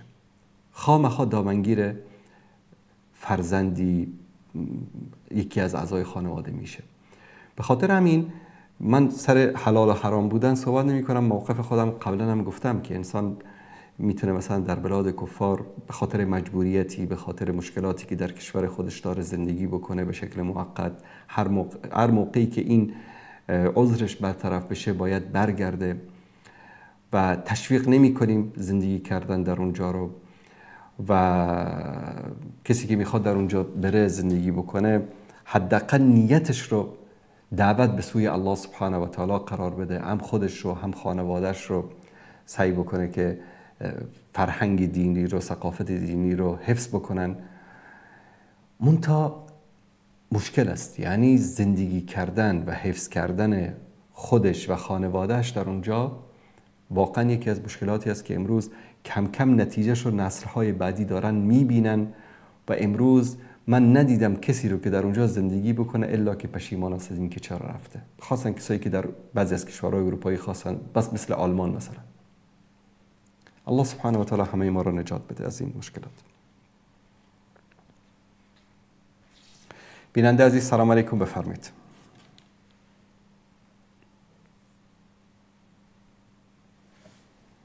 بیننده گرامی بفرمایید. سلام علیکم و رحمت الله. استاد انصاری. بله سلام علیکم و رحمت الله و برکاته. استاد انصاری یک سوال از شما داشتم. بفرمایید. سوال من بود خیلی از برادرها درباره سجده سهو میگن که من خودم راست شو قدر زیاد سوال از شما سوال نپرسیدم دیواره. میگن که وقتی که در یک نماز بالفرض یک شخص دو رکعت میخونه و به تشهد مینشینه و دوباره سهو میکنه و یک رکعت میخونه و دوباره به تشهد میشینه. من خودم اولی قسم میکردم که وقتی که دوباره به تشهد مینشستم یعنی سجده سهو انجام میدم و رکعت بعدی را فکر میکردم که نباید بخونم. خیلی از برادران میگن که نه باید همی که به تشهد نشستی باید وقتی توجه اشتباه شدی باید بلند شوی نماز خود تکمیل کنی و آخر سر با سجده سهو انجام بدی. در این باره کمی تشریح بتونی استاد عزیز؟ نه کسی که اگر سهوا بله کسی که سهو میکنه مثلا به رکوع رفت در بین رکوع یهو متوجه شد که اشتباه کرده باید به سجده میرفت، درست؟ یا مثلا برای رکعت دوم باید در تشهد می نشست بلند شد، پس دوباره برگشتن اشتباه است. خلاص نمازتو تکمیل بکن، بعد از اون سجده بکن، سجده سهو بکن. درستش این است. درسته. اگر شخصی 3 رکعت خوان یعنی 2 رکعت خوان تشهد نشست و 1 رکعت خوان دوباره تشهد نشست و زمانی که به تشهد نشست متوجه شد که اشتباه کرده باید دوباره بلند شد و 1 رکعت دیگه بخونه یا اینکه بله باید بخونه. نه باید بخونه. مثلا نماز اگر 4 رکعتی باشه باید بلند بشه 1 رکعت دیگه بخونه بعد از اون سجده سهو انجام بده. درسته. این چیزی که فراموش کرده رو باید انجام بده بعد سجده سهو انجام بده. بله دقیقاً. استاد عزیز سوال دیگه از شما داشتم. استاد عزیز من میخوام که در مورد دین اسلام بیشتر بفهمم. میخوام استاد عزیز که از دعوتگرا اگر چند سوالی میپرسم البته این برای من افتخار است که با شما یا استاد هاشمی یا امثال هم زنگ میزنم و سوالای خودم مطرح میکنم، اما میخوام استاد عزیز که خودمون در باب دین شما در یکی از موضوعاتی که صحبت کردیم گفتیم که برای یک انسان لازمه درس دینی بخونه، خودش باید درباره دین خود تحقیق بکنه. استاد عزیز برای شما مجموعه از کتاب‌ها یا کتابی را میتونی برام معرفی بکنین که درباره تفکیک بین اسلامی و شیعه و امثال هم در مسائل دینی بتونم یعنی چی بکنم خودم تحقیق بکنم بفهم، یعنی مجموعه از کتاب‌ها یا کتابه. درست. دوستان اگر آدرس کتابخانه قلم و آدرس کتابخانه گفتگو رو اینجا بگذارند در کامنت، 2 تا کتابخانه هست که شما می توانید در مورد هر موضوعی که مثلا برید وارد بخش فرقه و ادیان بشید، در اونجا کتاب هایی که در مورد تشیع است، رد تشیع است، کتاب هایی که در مورد رد یهود و نصارا هست، از اونجا دریافت بکنید و بخوانید. کتابخانه ای است که خود ما تأسیس کردیم، کتابش موثق است، یعنی هیچ شک و شبهه‌ای هم درش نیست. درست. تشکر از شما استاد. زنده باشید. یک پیامی هم در واتساپ بگذارید، دوستان حتما لینک این 2 کتابخانه رو برای شما خواهند فرستاد. تشکر. زنده باشید. تشکر. سلام علیکم. یک موضوع دیگری هم هست، این رو هم جواب بدم چون دوستی از آلمان پرسیده بود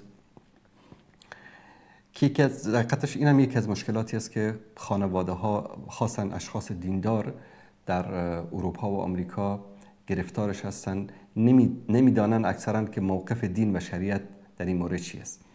مشکل از این قرار است دو خانواده هستن، دو پسر عمو هستن، دو پسر خاله هستن، دو پسر دایی هستن، قاب و خویش، خواهر برادر هستن، در اروپا آمریکا زندگی میکنن. یک خانواده دیندار است، زنانشون با حجابن، دیندارن. یک خانواده دیگه بی حجابن، فاسقن، فاجرن، شراب خورن، رقص میکنن، موسیقی، هزار یک فتنه و فساد دارن. الان میگن ما دو تا خانواده در قبال صله رحم مسئولیت ما چی است؟ آیا با اینها قطع رابطه بکنیم؟ با اینها رفت آمد بکنیم؟ اگر قطع رابطه بکنیم صله رحم چی میشه؟ اگر رفت آمد بکنیم فرزندان ما، همسر ما، دختران ما از اونها متأثر میشن. مثلا میگه که من دخترمو بردارم برم خونه اونها، دخترای اون میان دختر منو میبرن توی اتاق دیگه، موسیقی میگذارن، شروع میکنن باش رقصیدن. من نمیخوام که دخترم مثل اونها باشه. الان ما چی کار بکنیم؟ این واقعا یکی از مشکلاتی است که در اروپا عزیزان ما گرفتار اون هستن. اولا خیلی مختصر در مورد صله رحم بگیم. صله رحم چی است؟ پیوند خویشاوندی. پیوند خویشاوندی، خویشاوندان درجه 1، درجه 2، درجه 3، اینا هر کدام بر اساس مراتبشون حق و حقوقی دارن که ما باید اونو مراعات بکنیم. یکی از حق و حقوق این است رفت آمد. بیمار میشن بریم به زیارتشون، رفت آمد بکنیم، نیاز به کمک داشته باشن بهشون کمک بکنیم الی آخره. در قرآن کریم به این شدیداً امر شده. در سوره نساء در خطبه نماز جمعه همیشه میشنوید واتقوا الله الذي تساءلون به والارحام ان الله كان عليكم رقيبا. تقوای الله سبحانه و تعالی پیشه کنید و پیوند خویشاوندی را برقرار بدارید، یعنی صله رحم رو برقرار بدارید، زیرا که بیگمان الله سبحانه و تعالی مراقب شما است. در آیه دیگری الله سبحانه و تعالی میفرماید که والذین ينقضون عهد الله من بعد میثاقه و یقطعون ما امر الله به ان یوصل. انسان‌های بدبخت، انسان‌های گناهکار کسانی هستند که عهد و پیمان الهی را میشکنن و قطع صله رحم میکنن و یفسدون فی الارض و در زمین فساد میکنن. اولئک لهم اللعنه و لهم سوء الدار. بر اینها لعنت الله سبحانه و تعالی است و عاقبت که بد که دوزخ است سرنوشت آنها است. در آیه دیگری میفرماید فعل عسیتم ان تولیتم ان تفسدوا فی الارض و تقطعوا الارحامکم. شما میخواهید که از قرآن و از برنامه اسلام و از دین روی گردان شوید و در زمین فساد کنید و پیوند خویشاوندی را به اصطلاح مراعات نکنید یا بکسلانید. پس آیات روایت زیادی است. اینا مختصری است، یعنی عقاب شدیدی است برای کسی که صله رحم رو مراعات نمیکنه. مثلا با برادرش، با خواهرش، با عمش، با داییش، با قوم و خویشش رفت آمد رو قطع میکنه. این میشه قطع صله رحم، قطع پیوند خویشاوندی. با اونها کمک نمیکنه، سخنچینی و تفرقه انگیزی میکنه، دید و بازدید نمیکنه، در خوشی و غمای اونها شرکت نمیکنه، دعوت میکنن به دعوتشون نمیره، در تعلیم و امور دینی با اونها همکاری نمیکنه و تحقیر میکنه، به اعلان بیزاری میکنه. همه اینها اعمالی است که ما بهش میگیم قطع صله رحم. و این رسول الله صلی الله علیه و آله و سلم در حدیث خیلی یک عتاب شدیدی است. میگن که اعمال انسان ها روزهای پنجشنبه یعنی شب جمعه به حضور الله سبحانه و تعالی عرضه میشه. همه اعمال انسان ها قبول میشه الا کسی که قطع صله رحم داشته باشه. مثلا با خواهرش، با برادرش رفت آمد نمیکنه، الله متعال اعمال این رو قبول نمیکنه. از بقیه رو قبول میکنه. طرف هر جرم و جنایتی کرده باشه اعمال شایستش قبول میشه، الا کسی که قطع صله رحم داشته باشه قبول نمیشه. میگه نگه دارید تا وقتی که آدم بشه، یعنی این پیوند خویشاوندی رو چیز کنه. در حدیث دیگری رسول الله صلی الله علیه و سلم میفرماید که کسی قطع صله رحم میکنه، یعنی روابط خویشاوندی رو در نظر نمیگیره، داخل بهشت نمیشه. و در حدیث دیگری پیامبر صلی الله علیه و سلم میفرماید که هیچ گناهی سزاوار جزای دنیوی نیست مگر صله رحم. صله رحم یکی از اعمالی است که هم جزای دنیوی داره، اخروی داره و هم جزای دنیوی داره. بر صورت و رسول الله صلی الله علیه و سلم ما را امر کردن که با برادر لا یهجر المسلم اخاه فوق 3، بیشتر از 3 روز با برادرش با یک مسلمان دیگری قطع ارتباط نمیکنه.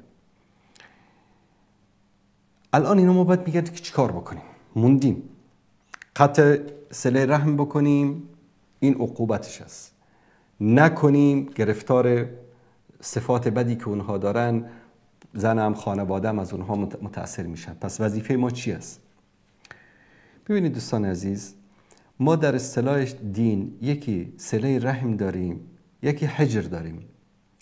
حجر کردن یعنی دوری کردن که در حدیث میگه لا یحجر المسلم اخاه فوق ثلاث، یعنی دوری نمی کند، ترک نمی کند یک مسلمان حتی هجرت از این به اصطلاح حرف گرفته شده که یعنی کسی که شهر و دیار خودش رو ترک میکنه بهش میگن مهاجر و این عمل رو بهش میگن هجرت.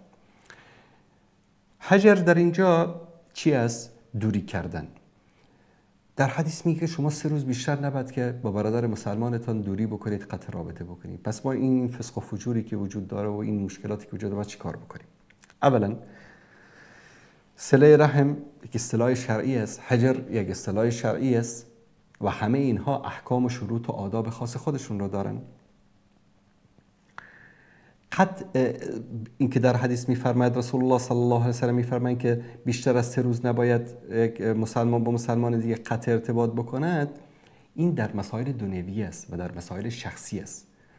من با برادر مسلمانم یک داد و ستدی انجام دادیم، یک اشتباهی کرد، خر شدم، ناراحت شدم، 2.5 روز با او صحبت نکردم. روز سوم دیگه آخر روز باید تمام بکنم، برم بهش زنگ بزنم، سلام علیک بکنم، نه اینکه روز 4 قطع ارتباط بکنم با او. 3 روز فقط، بعد از 3 روز حق دارم. هر گونه مسئله شخصی که وجود داشته باشه دنیا باشه، تجارت باشه، کار باشه، یک برخورد زشتی باشه، مسائل شخصی. در مسائل شخصی شما با یک انسانی تنها می توانید در صورتی که چون انسان است. ببینید الله سبحانه و تعالی ما رو به یک چیزی که فوق استطاعتمون باشه مأمور نکرده. کسی اومد به من فحش داد، یک دوستم، خویشم، نزدیکم، یک حرف زشتی به من زد، قهر شدم، عصبانی شدم، 2 روز باش صحبت نمی کنم، 3 روز باش صحبت نمی کنم و این حق من، این حق رو الله متعال به من داده، پیامبر صلی الله علیه و سلم دادن.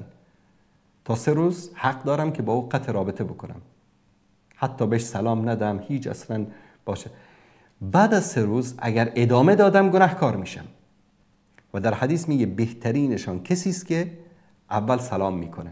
2 نفر با هم قهر شدن، روز سوم هم گذشت، روز 4 سر کوچه هم دیگر رو دیدن، یکیش احمد است یکیش محمود.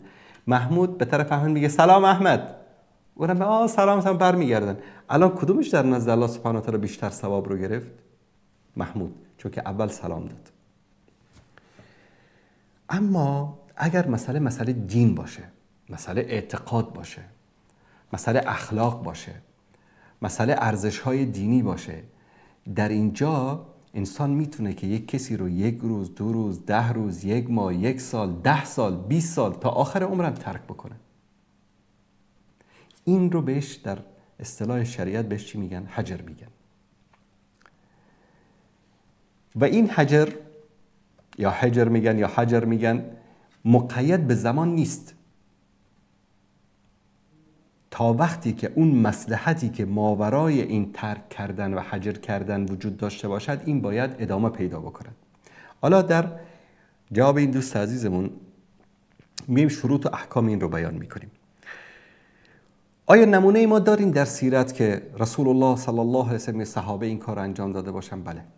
در سوره توبه و علی 3 الذین خلفوا، 3 نفر از صحابه مؤمن، غیر از اون منافقین آمدن عذر آوردن، پیامبر حسابشون علی الله، دفترشون بسته شد، رفتن. اما 3 نفر از صحابه مؤمن در غزوه تبوک تخلف کردن، نرفتن. رسول الله صلی الله علیه و آله و سلم 50 شبانه روز با اینها صحبت نکردن و بعد از اون امر کردن خانواده‌هاشون رو و دیگر صحابه که اونا هم با اینا قطع رابطه بکنن. به این میگن حجر. قطع رابطه به خاطر معصیت و گناهی که طرف مرتکب شده، تا این قطع رابطه سبب بازگشت او به راه درست بشه. بعد از 50 شبانه روز الله سبحانه و تعالی توبه اونها رو پذیرفت و مسلمان ها آمدن چیکار کردن؟ با اونها صحبت کردن. پس قید حجر با انسانی که دچار معصیت هست، دچار فسق و فجور هست، به شرط این که از این معصیت و فسق و فجورش دست برداره، وقت معینی نداره. اگر در ظرف 1 روز برگشت ما برمیگردیم در ارتباط با او، اگر به 1 هفته، 1 ماه، 1 سال، 5 سال، 10 سال، 20 سال، هر چقدر که ادامه پیدا کرد، اگر اصرار کرد بر گناه و معصیتش، ما هم حجرش میکنیم، ترکش میکنیم. اما چی است؟ بر اساس شروط و احکام. گاهی اوقات همین حجر ما هم نتیجه برعکس میده. مثلا پسر عمویی دارید شراب خور است، اگر شما در کنارش باشید شراب نمیخوره. آیا حجر کردن این، ترک کردن این جایز است؟ نه، جایز نیست. این شریعت خیلی دقیق این مسائل رو بررسی میکنه. چرا؟ اگر حجر کردن، ترک کردن یک انسان سبب این بشه که گناه و معصیت او بیشتر بشه، نه تنها که این ترک کردن و حجر کردن جایز نیست، بلکه گناه هم هست. خانواده‌ای هست، خاله شما، عمه شما، خواهرتون، خویشان نزدیکتون که باید با اونا صله رحم داشته باشید، مرتکب یک معصیتی میشن، یک فسق و فجوری دارن. ترک کردن شما، حجر کردن اونا سبب بیشتر شدن این گناه و معصیت میشود یا کمتر شدنش؟ اگر سبب کم شدن میشه پس شما باید ترکشون بکنید، حجر بکنید. اما اگر سبب بیشتر شدنش میشه، در اینجا نه، دست نگه دارید، ارتباطتون رو، روابطتون رو ادامه بدید، چون در اینجا مصلحت مهم است.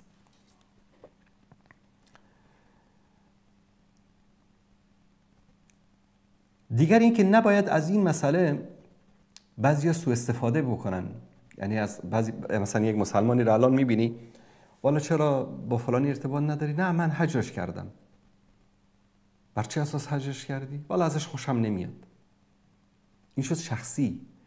ببینید، در مسئله ترک کردن و حجر کردن بیشتر از 3 روز، اگر کوچکترین مسئله شخصی مطرح بود و این رو خود انسان متوجه میشه، بل الانسان علی نفسه بصیره، انسان در نفس خودش آگاه است. شما خودتون میتونید از نفس خودت بپرسید که این قطع رابطه بیشتر از 3 روز که کردی با فلانی به سبب مسئله شخصی است یا دینی است؟ مصالح و مفاسدش رو در نظر گرفتی یا نگرفتی؟ اگر کوچکترین غرض شخصی در این مطرح باشه و فی سبیل الله نباشه، برای اصلاح نباشه، برای جلوگیری از فتنه و فساد نباشه، در اینجا انسان چی میشه؟ گناهکار میشه. به خاطر همین علما میگن که از بزرگترین عبادت ها و جهاد فی سبیل الله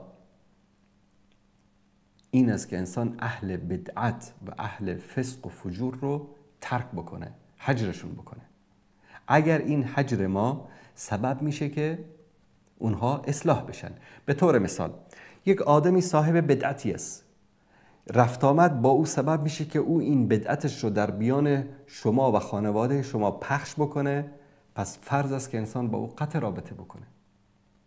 نه، این ارتباط با او سبب میشه که شما او رو اصلاح بکنید، به راه درست بیارید، واجب است که با او صله رحم بکنید و حجر نکنید. و کسی که فاسق باشه، فاجر باشه، شرابخور باشه، زناکار باشه، دروغگو باشه، منافق باشه، این منافق اعتقادی، عملی، با این افراد حجر کردن طبق همین شروط و احکام اگر سبب اصلاح بشه جایز است. هدف خیلی مهم هست. هدف باید اصلاح باشه. هدف شما از حجر کردن و ترک کردن اصلاح باشه، هم حفظ خودتان و خانوادهتان، هم اصلاح طرف مقابل. مدت در اینجا مطرح نیست. هر چقدری که اصلاح شد طرف، تا اصلاح شدن شما میتونید که این ترک کردن و حجر کردن رو ادامه بدید.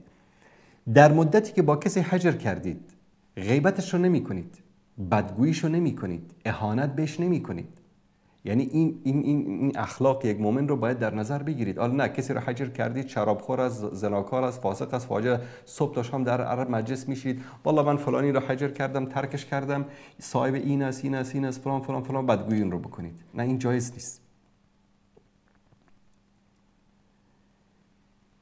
چارچوب شریعت رو در نظر بگیرید. مصلحت دین بالاتر از همه مصالح است. یعنی به خاطر مصلحت شخصی نباشه، به خاطر مصلحت شریعت و مصلحت دین باشه که این هجر شما، این ترک شما سبب توبه طرف بشه، نه سبب طغیانش. یکی از شروط دیگر این است که این باید موقت باشه. یعنی خلاص من فلانی رو ترک کردم، حجرش کردم، فردا اون اصلاح شد، توبه کرد، آدم خوب شد، نه من ادامه بدم. این غلط است. به مجرد این که طرف توبه کرد، آدم خوب شد، شما باید صله رحمتون رو برقرار بکنید، وگرنه شما گناهکار میشید. همونطوری که گفتیم این حجر کردن و ترک کردن باید در امور متعلق به عقیده و اخلاق باشه.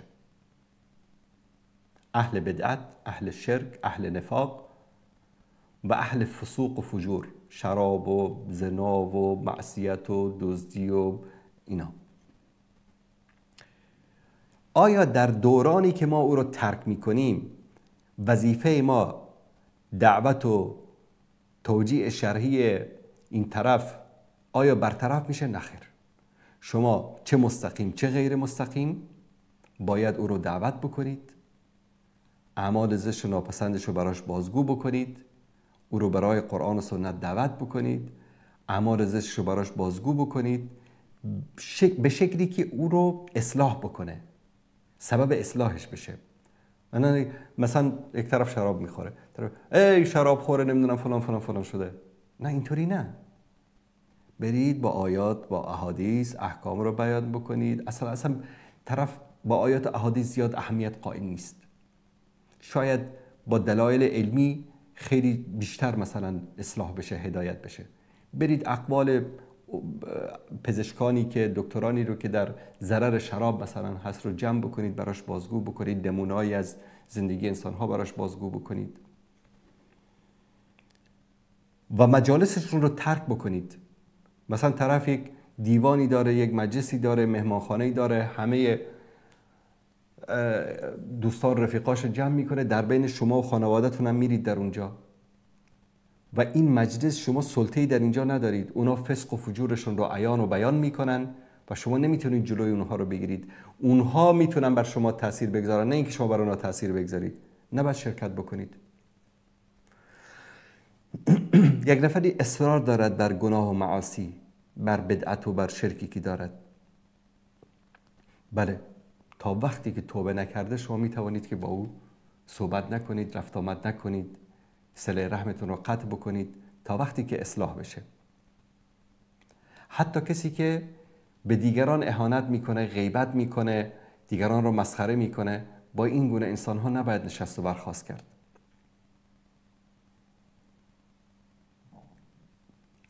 امام ابن عبدالبر رحمت الله علیه میفرماید که حجر در دین، ترک کردن یک مسلمان، قطع رابطه کردن با یک مسلمان مشروع است و هو من اعظم الجهاد اذا كان فی سبیل الله. اگر در راه الله باشد، فی سبیل الله باشد، از بزرگترین اعمال جهاد است. وليس للحجر سبب غیر ذلك. اگر به خاطر خدا نباشه هیچ سبب دیگری قابل قبول نیست. ابن تیمیه رحمت الله علیه میفرماید که حجر من اعظم الجهاد و هو من وسائل الشرعیه التي يرد بها اهل الاحواه و يردع بها عن البدعه و يقوم بها المجتمع و يحفظ بها الدين والعقد. میگه که حجر کردن، ترک کردن از بزرگترین جهاد است و ای از وسایل شرعی است که اهل احوا، یعنی کسی که اهل هوا و هوس باشه و اهل بدعت باشه، اونا رو از این اعمال زشتشون برگرداندن و جامعه رو اصلاح کردن و دین رو حفظ کردن. امام ابن قیم در مدارج السالکین میفرماید که الحجر من اعظم الوسائل التي يرد بها على اهل البدع. حجر بزرگترین وسیله است که از بزرگترین وسایلی است که انسان جواب اهل بدعت رو، برخورد بالمقابل و بالمثل اهل بدعت رو میده به وسیله و هو من اعظم الجهاد، از بزرگترین جهاد هاست. و یجب ان یکون علی قدر من الحکمه، باید با حکمت باشه. و ان یکون فی مواضع المصلحه، مصلحت رو در نظر گرفت. لا علی سبیل الانتقام، به خاطر انتقام شخصی نباشد. امام نووی رحمت الله علیه در شرح مسلم میگه که الحجر فی الحق من الامور التي امر بها، حجر کردن، ترک کردن، قطع ارتباط کردن با کسی در اموری که حق باشد به او امر شده است در دین. و هو من وسائل الاصلاح، از وسایل اصلاح جامعه است. و یجب ان یکون بالحکمه، باید با حکمت باشد. و ان لا یوجد فی احانه او سخریه، اهانت و تمسخر در او نباشد. بل یکون لاصلاح و توبه، بلکه برای اصلاح و توبه باشد. امام شافعی رحمت الله می‌فرماید که الحجر من ابواب الاصلاح و من اعظم وسائل رد اهل البدع، حجر کردن از ابواب اصلاح است، اصلاح جامعه، و از بزرگترین وسایل دور کردن اهل بدعت است. اذا کان بحکمت و رفق، با لطف خوش و با حکمت باشد. و لیس علی سبیل الانتقام، و بر اساس انتقام نباشد. ابن قدامه در مغنی میگوید که الحجر فی المعصیه او البدعه یکون من وسائل التي تقوی الحق، ترک کردن، حجر کردن اهل بدعت و معصیت، قطع ارتباط کردن با اونها از جمله وسایلی است که حق رو تقویت میبخشه و ترد المخالف، مخالفین را برمیگرداند. و یعامل مع اهل البدعت بدع بالحکمه، با اهل بدعت با حکمت این گونه برخورد میشود. و حسن الخلق، با اخلاق خوب. لتكون لله، برای الله باشد. لیس للانتقام او الانتقاص، برای انتقام یا خرد کردن طرف مقابل نباشد. این مختصری در مورد صله رحم و در مورد ترک کردن یا حجر کردن یا قطع ارتباط کردن با کسانی که پیوند خویشاوندی با آنها برای ما فرض است.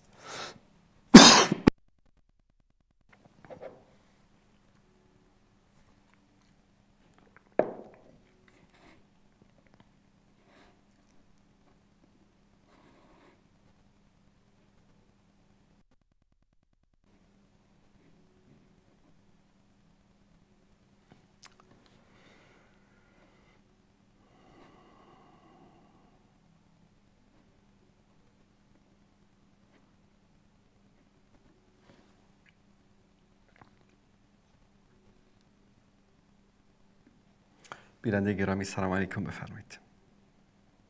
سلام علیکم رحمت الله و برکاته. علیکم السلام و رحمت الله و برکاته. وقت بخیر. من یک سوال داشتم کمی پیچیده است، میبخشین دیگه. بفرمایید. من خودم 25 ساله هستم، در آلمان زندگی میکنم. بله. با فردی نامزد شدم، در افغانستان زندگی میکنم. من خواستم مثلا یک نامزد شویم، اخلاق رو بفهمیم که چه رقم یک اخلاق داره، تا آینده میتونیم اینجا زندگی کنیم یا نه. باز امروز یک سال نامزد ماندم، او مثلا در مدت یک سال به من خیانت کرد، دشنا به فامیلم میداد، به خواهرم و مادرم. باز من گفتم که ما نمیتونیم زندگی کنیم اینجا، چون که آینده فکر نکنم آینده خوبی داشته باشیم. زیاد کوشش کردم که اخلاقش تغییر بده، تغییر نداد. باز پدرم گفتم من نمیتونم با این شخص چیز عروسی کنم، چون که گفتم یک اخلاق بد داره، خیانت کرد، دشنا میده. باز گفتم میخوام از این جدا شم، نمیخوام رای عروسی کنم. باز خود بچه هم گفت زدیم، او میگه نه ما نکاح کردگی هستیم، من نمیمانم تو از من جدا شوی و باید تا آخر اون در خانه چیز کنی، در آخر اون تو خانه پدرت باشی، من تو را طلاق نمیدم، جدا نمیشم. باز پدرم هم میگه درست میگه، ما شما را نکاح کردیم. میگه مگر اینکه من خودم خبر ندارم که نکاح شده باشه، من خودم حضور نداشتم، مگر من گفتم که نامزد میشیم تا اخلاق یکدیگر را بفهمیم. حالا چی میشه؟ من خودم خبر ندارم که نکاح شدم و پدر میگه تو نکاح، من تو را نکاح کردم. ببینید خواهر گرامی، شما به عنوان یک دختر عاقل و بالغ، مادامی که کسی از شما نپرسیده که شما رو به نکاح کسی در میاره، اصلا نکاحی وجود نداره. پدر حق نداره که بدون اجازه دخترش او رو به عقد نکاح کسی در بیاره. پدر به عنوان ولی فقط حق داره که اجازه نکاح رو بده، اما این که بدون اجازه دخترش رو به نکاح کسی در بیاره، ما در دین اسلام همچین چیزی رو نداریم. رسول الله صلی الله علیه و آله و سلم در حدیث صحیح و صریح منع کردن که دختری رو، زنی رو بدون اجازهش به عقد نکاح کسی در بیارن. در حدیثی هست که دختری از انصار آمد خدمت رسول الله صلی الله علیه و سلم، گفت که پدرم من رو مجبور کرده که با پسر عموم ازدواج بکنم، یعنی با پسر کاکا به اصطلاح ازدواج بکنم. رسول الله صلی الله علیه و سلم گفتن که آیا تو دوست داری با او ازدواج بکنی؟ گفت که نه. گفتم پس نکاح تو باطل است. یعنی وقتی که زن دوست نداره با یک مرد زندگی بکنه، پدرش حق نداره که او رو به نکاح کسی در بیاره. این ظلم است. این ظلم در حق فرزند است، در حق دختر است که شما رو مجبور بکنید که با کسی ازدواج بکنه. ثانیاً اگر اخلاق یک مرد، رفتارش، کردارش، گفتارش مورد پسند شما واقع نیست، نباید با او ازدواج بکنید. چون ازدواج خرید و فروش نیست که امروز رفتم یک ماشین رو از بازار خریدم، والا گیربکسش خوشم نیامد، فرمانش خوشم نیامد، رنگش خوشم نیامد، ببرم بفروشم. نه خیر، این یک عمر زندگی است و جدایی بعد از اینکه صاحب فرزند شوید، بعد از اینکه زندگی بکنید، عواقب خاص خودش رو داره. زندگی فرزندانی رو که هیچ دخل و تصرفی در انتخاب شما نداشتن، اونها رو شما زندگیشون رو تباه میکنید. به خاطر چی؟ به خاطر اینکه والا پدرم منو مجبور کرد، مادرم منو مجبور کرد. در ازدواج هیچ کس حق ندارد هیچ کسی رو مجبور بکند، نه مردی رو و نه زنی رو.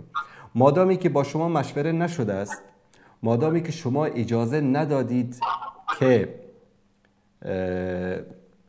شما رو به حق نکاح این مرد در بیاره، اصلا نکاحی صورت نگرفته و این اصلا همسر شما حساب نمیشه. مادام نکاحی که صورت نگرفته باشه، یعنی هیچ گونه ارتباطی شما با او ندارید. میتوانید که برید امین الان میتوانید با کسی دیگری ازدواج بکنید بر اساس رضایت خودتون. رسول الله صلی الله علیه و سلم در حدیث صحیح میفرمایند که میگن که باید یک دختری رو با اجازه او به نکاح داد. بعد بعضی دخترها هستن که وقتی که ازشون پرسیده میشه سکوت میکنن، از شرم، از حیا، از خجالت سکوت میکنن. بعد به خاطر همین در ادامه روایت میفرمایند که سکوت علامت رضا است، چون اگر کسی راضی نباشه میگه راضی نیستم، اما سکوت که میکنه یعنی که راضی هستم. عادتا در بین زنها این گونه است. درست است؟ درست است. مثلا موضوع میره قمر شد که من گفتم درست من ایره قبول میکنم به عنوان ای که نامزد میشیم تا یکدیگر را بشناسیم، نه که نکاح شویم. درست. اگر هدف شما نکاح نبوده و نکاحی صورت نگرفته، پس این همسر شما نیست. و این را به شما بگم که ارتباط برقرار کردن بدون حق نکاح این گناه هست، این مسئله جداگانه است. اما وقتی که نکاح نشده و شما یقین دارید که نکاحی صورت نگرفته، نکاح به این شکل که یک مجلسی درست کرده باشن، یک شخصی از شما پرسیده باشه که مثلا فرضاً اسم شما فاطمه است، فاطمه دختر مثلا احمد، آیا شما محمود پسر مثلا علی را به عنوان همسرتان قبول میکنید؟ شما گفته باشید بله، و به او گفته باشن که مثلا فاطمه دختر احمد رو تو به عنوان همسر قبول میکنی؟ او گفته باشه بله، و شاهدم وجود داشته باشه، یعنی 2 تا شاهد عادل وجود داشته باشه و پدر شما هم حضور داشته باشه، در این صورت نکاح شده. اگر همچین چیزی صورت نگرفته، همین که پدر شما گفته که من تو رو دادم به فلانی، نه، این نکاح نیستی. در هیچ مذهب نه نکاح اصلا ازدواج نشده تو یک چیز نشده. پس نکاحی وجود نداره. درست است. سلامت باشید. تشکر.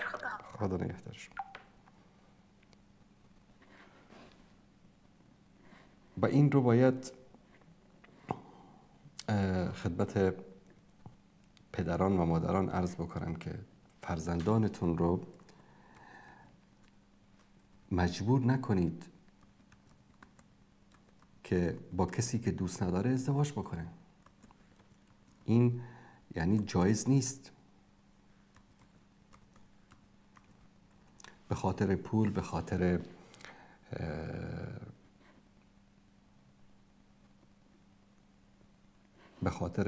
خاطر مهرش، به خاطر که شما دوست دارید، این اصلا در دین مبین اسلام جایز نیست.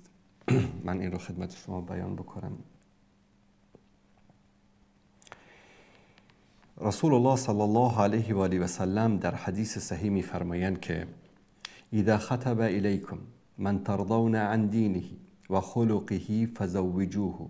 اگر کسی آمد خواستگاری کرد، ببینید ازدواج یک شروطی داره. یکی میاد خواستگاری میکنه، خطوبه یا در عربی بهش میگن، میاد خواستگاری میکنه.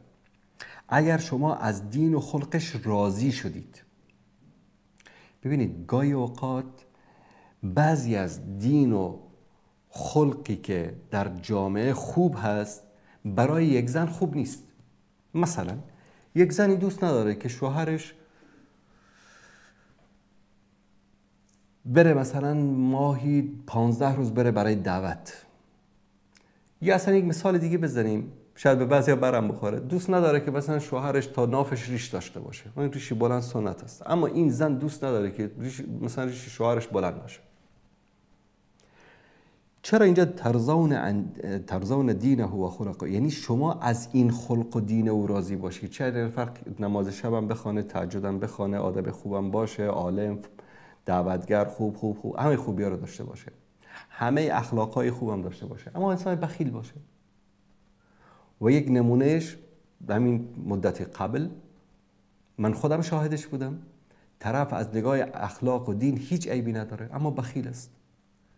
به طور مثال میگه که خانومش مثلا میگه که 5 عدد سیب رو میاره توی یخچال میگذاره. حالا صبح رفته سر کار، خانوم رفته یخچال رو باز کرده، یک از این سیبا رو پوست کنده خورده. عصر برگشته 5 تا سیب بود توی یخچال، یکیش کجاست؟ بابا گرسنه‌ام شد خوردم. اعصابش خراب، همه زندگی رو به هم میزنه که تو چرا این یک سیب چی شده، کجا رفته؟ حالا مثلا $1000 داده برای خرج یک ماه، مو به مو سنت به سنت داره حساب میگیره که این کجا رفته. خب زندگی کردن با این انسان جهنم، تبدیل به جهنم میکنه خانه رو. یک زن حق داره که با همچین خواستگاری رو رد بکنه، ولو این که شیخ الاسلام باشه، حجت الاسلام و المسلمین باشه، حضرت مولانا باشه، حق داره که ردش بکنه.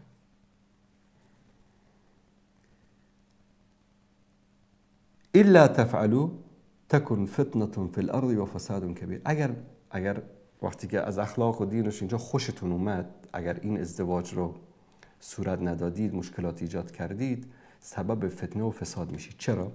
دختر رو میدید به یک کسی که دوستش نداره، فردا این دختر خیانت میکنه به شوهرش، فردا با اون کسی که انسان ضعیف است. شیطان همیشه در کمین و شیطان یجری من آدم مجدم. شیطان رسول الله صلی الله علیه و سلم میگه مانند خون در رگ‌های انسان جاری است. فردا این دختر با اون پسری که دوستش داشت میخواست با اون ازدواج بکنه ارتباط برقرار میکنه. امروز که دیگه همه وسایل سوشال میدیا همه چیز مهیا هست در همه خانه ها، چون دوست نداره این رو. و توی پدر ظالم به زور دادی. این معصیتی که این دختر گرفتارش میشه، گناهش به پای تو هم نوشته میشه به عنوان پدری که مجبورش کردی برای این ازدواج. پس کسی رو که دوست داره، از نگاه اخلاق و دین مشکلی نداره، شما حق ندارید مخالفت بکنید. به خاطر اینکه میخوایی به برادرزادت، به خواهرزادت، به قوم خویشت یا به کسی که دوست داری، به کسی که مثلا مهر زیادتری به تو میده، با اون بدی.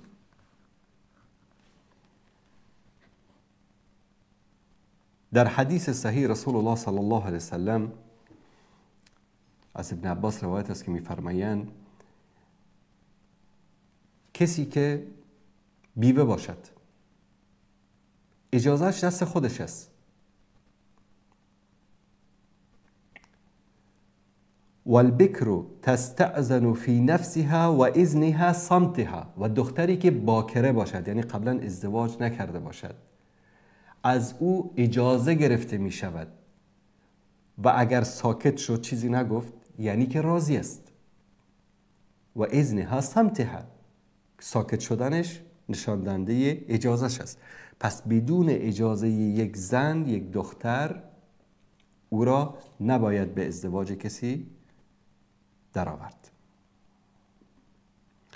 در حدیث دیگری که در صحیح بخاری و مسلم روایت است که رسول الله صلی الله علیه و سلم می‌فرماید که ولا تنکح البکر حتی تستأذن قالوا یا رسول الله و کیف اذنها قال ان تسکت و گفتن دختر باکره ای را حق ندارید به ازدواج بدهید تا وقتی که از او اجازه بگیرید.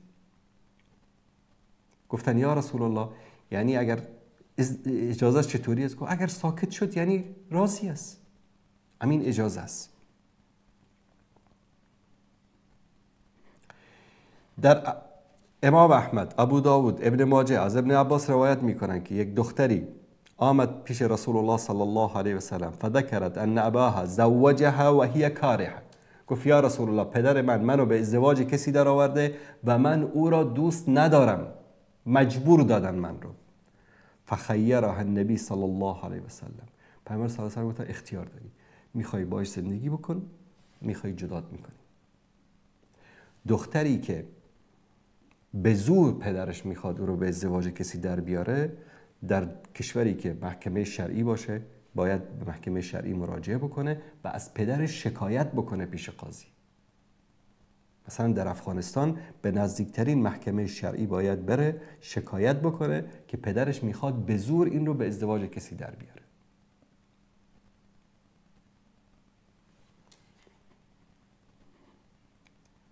و این متاسفانه مشکلی است که یکی از اسباب فتنه و فساد در جامعه همین است که دختری رو به ازدواج کسی در میارن که دوستش نداره و حتی عیب میدانن که یک دختری بگه که بالا من فلانی رو دوست دارم یا فلانی رو دوست ندارم، در حالی که این چنین نیست.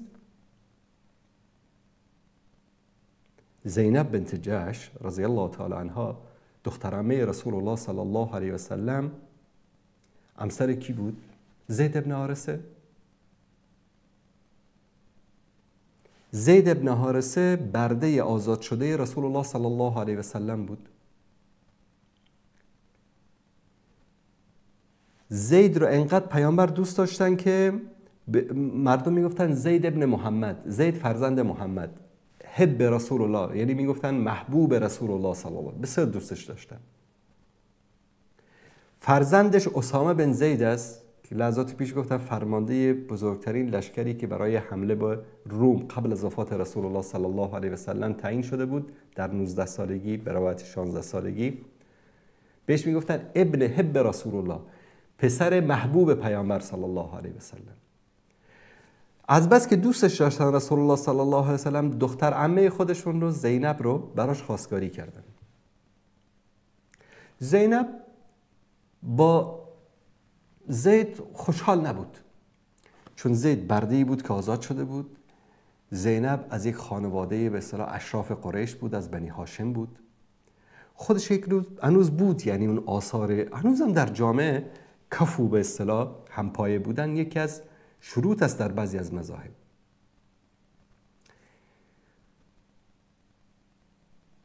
فکر میکرد که یعنی یک نوع جامعه به دید تحقیر بهش میبینه که شوهرش یک برده آزاد شده است. عاقبت چی شد؟ به طلاق انجامید این زندگی. زینب جدا شد از زید به خاطر همین مسائل، نمیخواست باش زندگی بکنه. و هیچ وقت دخترانتون رو مجبور نکنید با کسی که شما دوست دارید ازدواج بکنه. شما نهایتش 5 سال، 10 سال، 20 سال با او زندگی خواهد کردید، بعد از اون میرید. و من دیدم، والله دیدم دخترانی رو که میگه پدر الهی قبرت پر از آتش بشه که من رو بدبخت کردی به این آدم دادی. میخواید همین گونه دعا رو بکنن بعد از مرگتون براتون؟ مشوره بدید، خوب و بد رو براش بیان بکنید، اما مجبور نکنید. بیننده عزیز سلام علیکم، بفرمایید. سلام علیکم و علیکم السلام و رحمت الله و برکاته. علیکم السلام و رحمت الله و برکاته. بفرمایید برادر عزیز. سلامت باشید. ما یک سوال داشتیم درباره همین چی محرمات بالاخره یک نفر همراه خوشنامه خود چی کرده این مانیم شکرای نامشروع کرده چی میشه مثلا زنش چی رقم میشه؟ زنش هم 20 سال میشه، زن داره، بچه داره، 10 تا بچه داره، چی رقم میشه اینا؟ کسی که به همراه مادر خانمش. بله درست. باشه، در این مورد صحبت میکنم. زنده باشید. سلام باشید. ببینید، مادر همسر از جمله کسایی است که نکاح کردن با آنها جایز نیست. کسی که زنا میکنه با مادر به اصطلاح همسرش مرتکب گناه کبیره میشه و طبق حکم شریعت اسلام باید سنگسار بشه. این مرد باید سنگسار بشه. چرا؟ چون زن داره با یک زن دیگری چیکار کرده؟ زنا کرده. این زنا چه با مادر همسرش باشه و با هر زن دیگری اگر زنا کرده باشه، این گونه مردی که به اصطلاح ازدواج کرده است، همسر داره، باید سنگسار بشه طبق شریعت اسلامی. آیا همچین اتفاقی در یک کشوری افتاده که در اونجا نه محکمه شرعی است نه احکام شرعی اجرا میشه؟ توبه بکنن، استغفار بکنن از عملی که انجام دادن. الله سبحانه و تعالی توبه پذیر است. قل یا عبادی الذین اسرفوا علی انفسهم لا تقنطوا من رحمت الله ان الله یغفر الذنوب جمیعا. کسانی که گناه کردن، در گناه اسراف کردن، از رحمت الله ناامید نشوید، توبه بکنید، الله سبحانه و تعالی گناه رو میبخشد. اما این که میگن که به اصطلاح همسرش بر او حرام میشه به خاطر که همچین چیزی انجام داده، در مذاهب حنفی و حنبلی ها میگن که زنش بر او حرام میشه به خاطر اینکه با مادر زنش زنا کرده و این یک به اصطلاح نظریه فقهی هست در نزد احناف. مالکیا و شافعیا میگن نه، این یک گناهی بوده، زنایی بوده، انجام داده، ربطی به زنش نداره و زنش بر او حرام نمیشه به خاطر اینکه با مادر زنش به اصطلاح زنا کرده. و این اجتهادات فقهی است. حنفی و حنبلی میگه زنش طلاق میشه یا بر او حرام میشه، باش مالکی و شافعی میگه که نه، هیچ تأثیری نداره بر زن، چون زن در اینجا مرتکب گناهی نشده. بر صورت اگر که در کشوری که محکمه شرعی باشه، باید قضیه رو به محکمه شرعی ببرن، بر حکمی که قاضی شرع به اصطلاح بیان میکنه و اجرا میکنه باید در مقابلش تسلیم بشن. اما اگر در کشوری هستن که نه محکمه شرعی است و نه احکام شرعی، همه کسایی که مرتکب این چیز شدن توبه بکنن، طلب استغفار بکنن. و السلام علیکم و رحمت الله. تا فرصت دیگر و برنامه دیگر که باز هم با شما عزیزان خواهیم بود، همه تان رو به پروردگار متعال میسپارم و صلی الله علی سیدنا و حبیبنا محمد و علی آله و صحبه اجمعین. و السلام علیکم و رحمت الله و برکاته.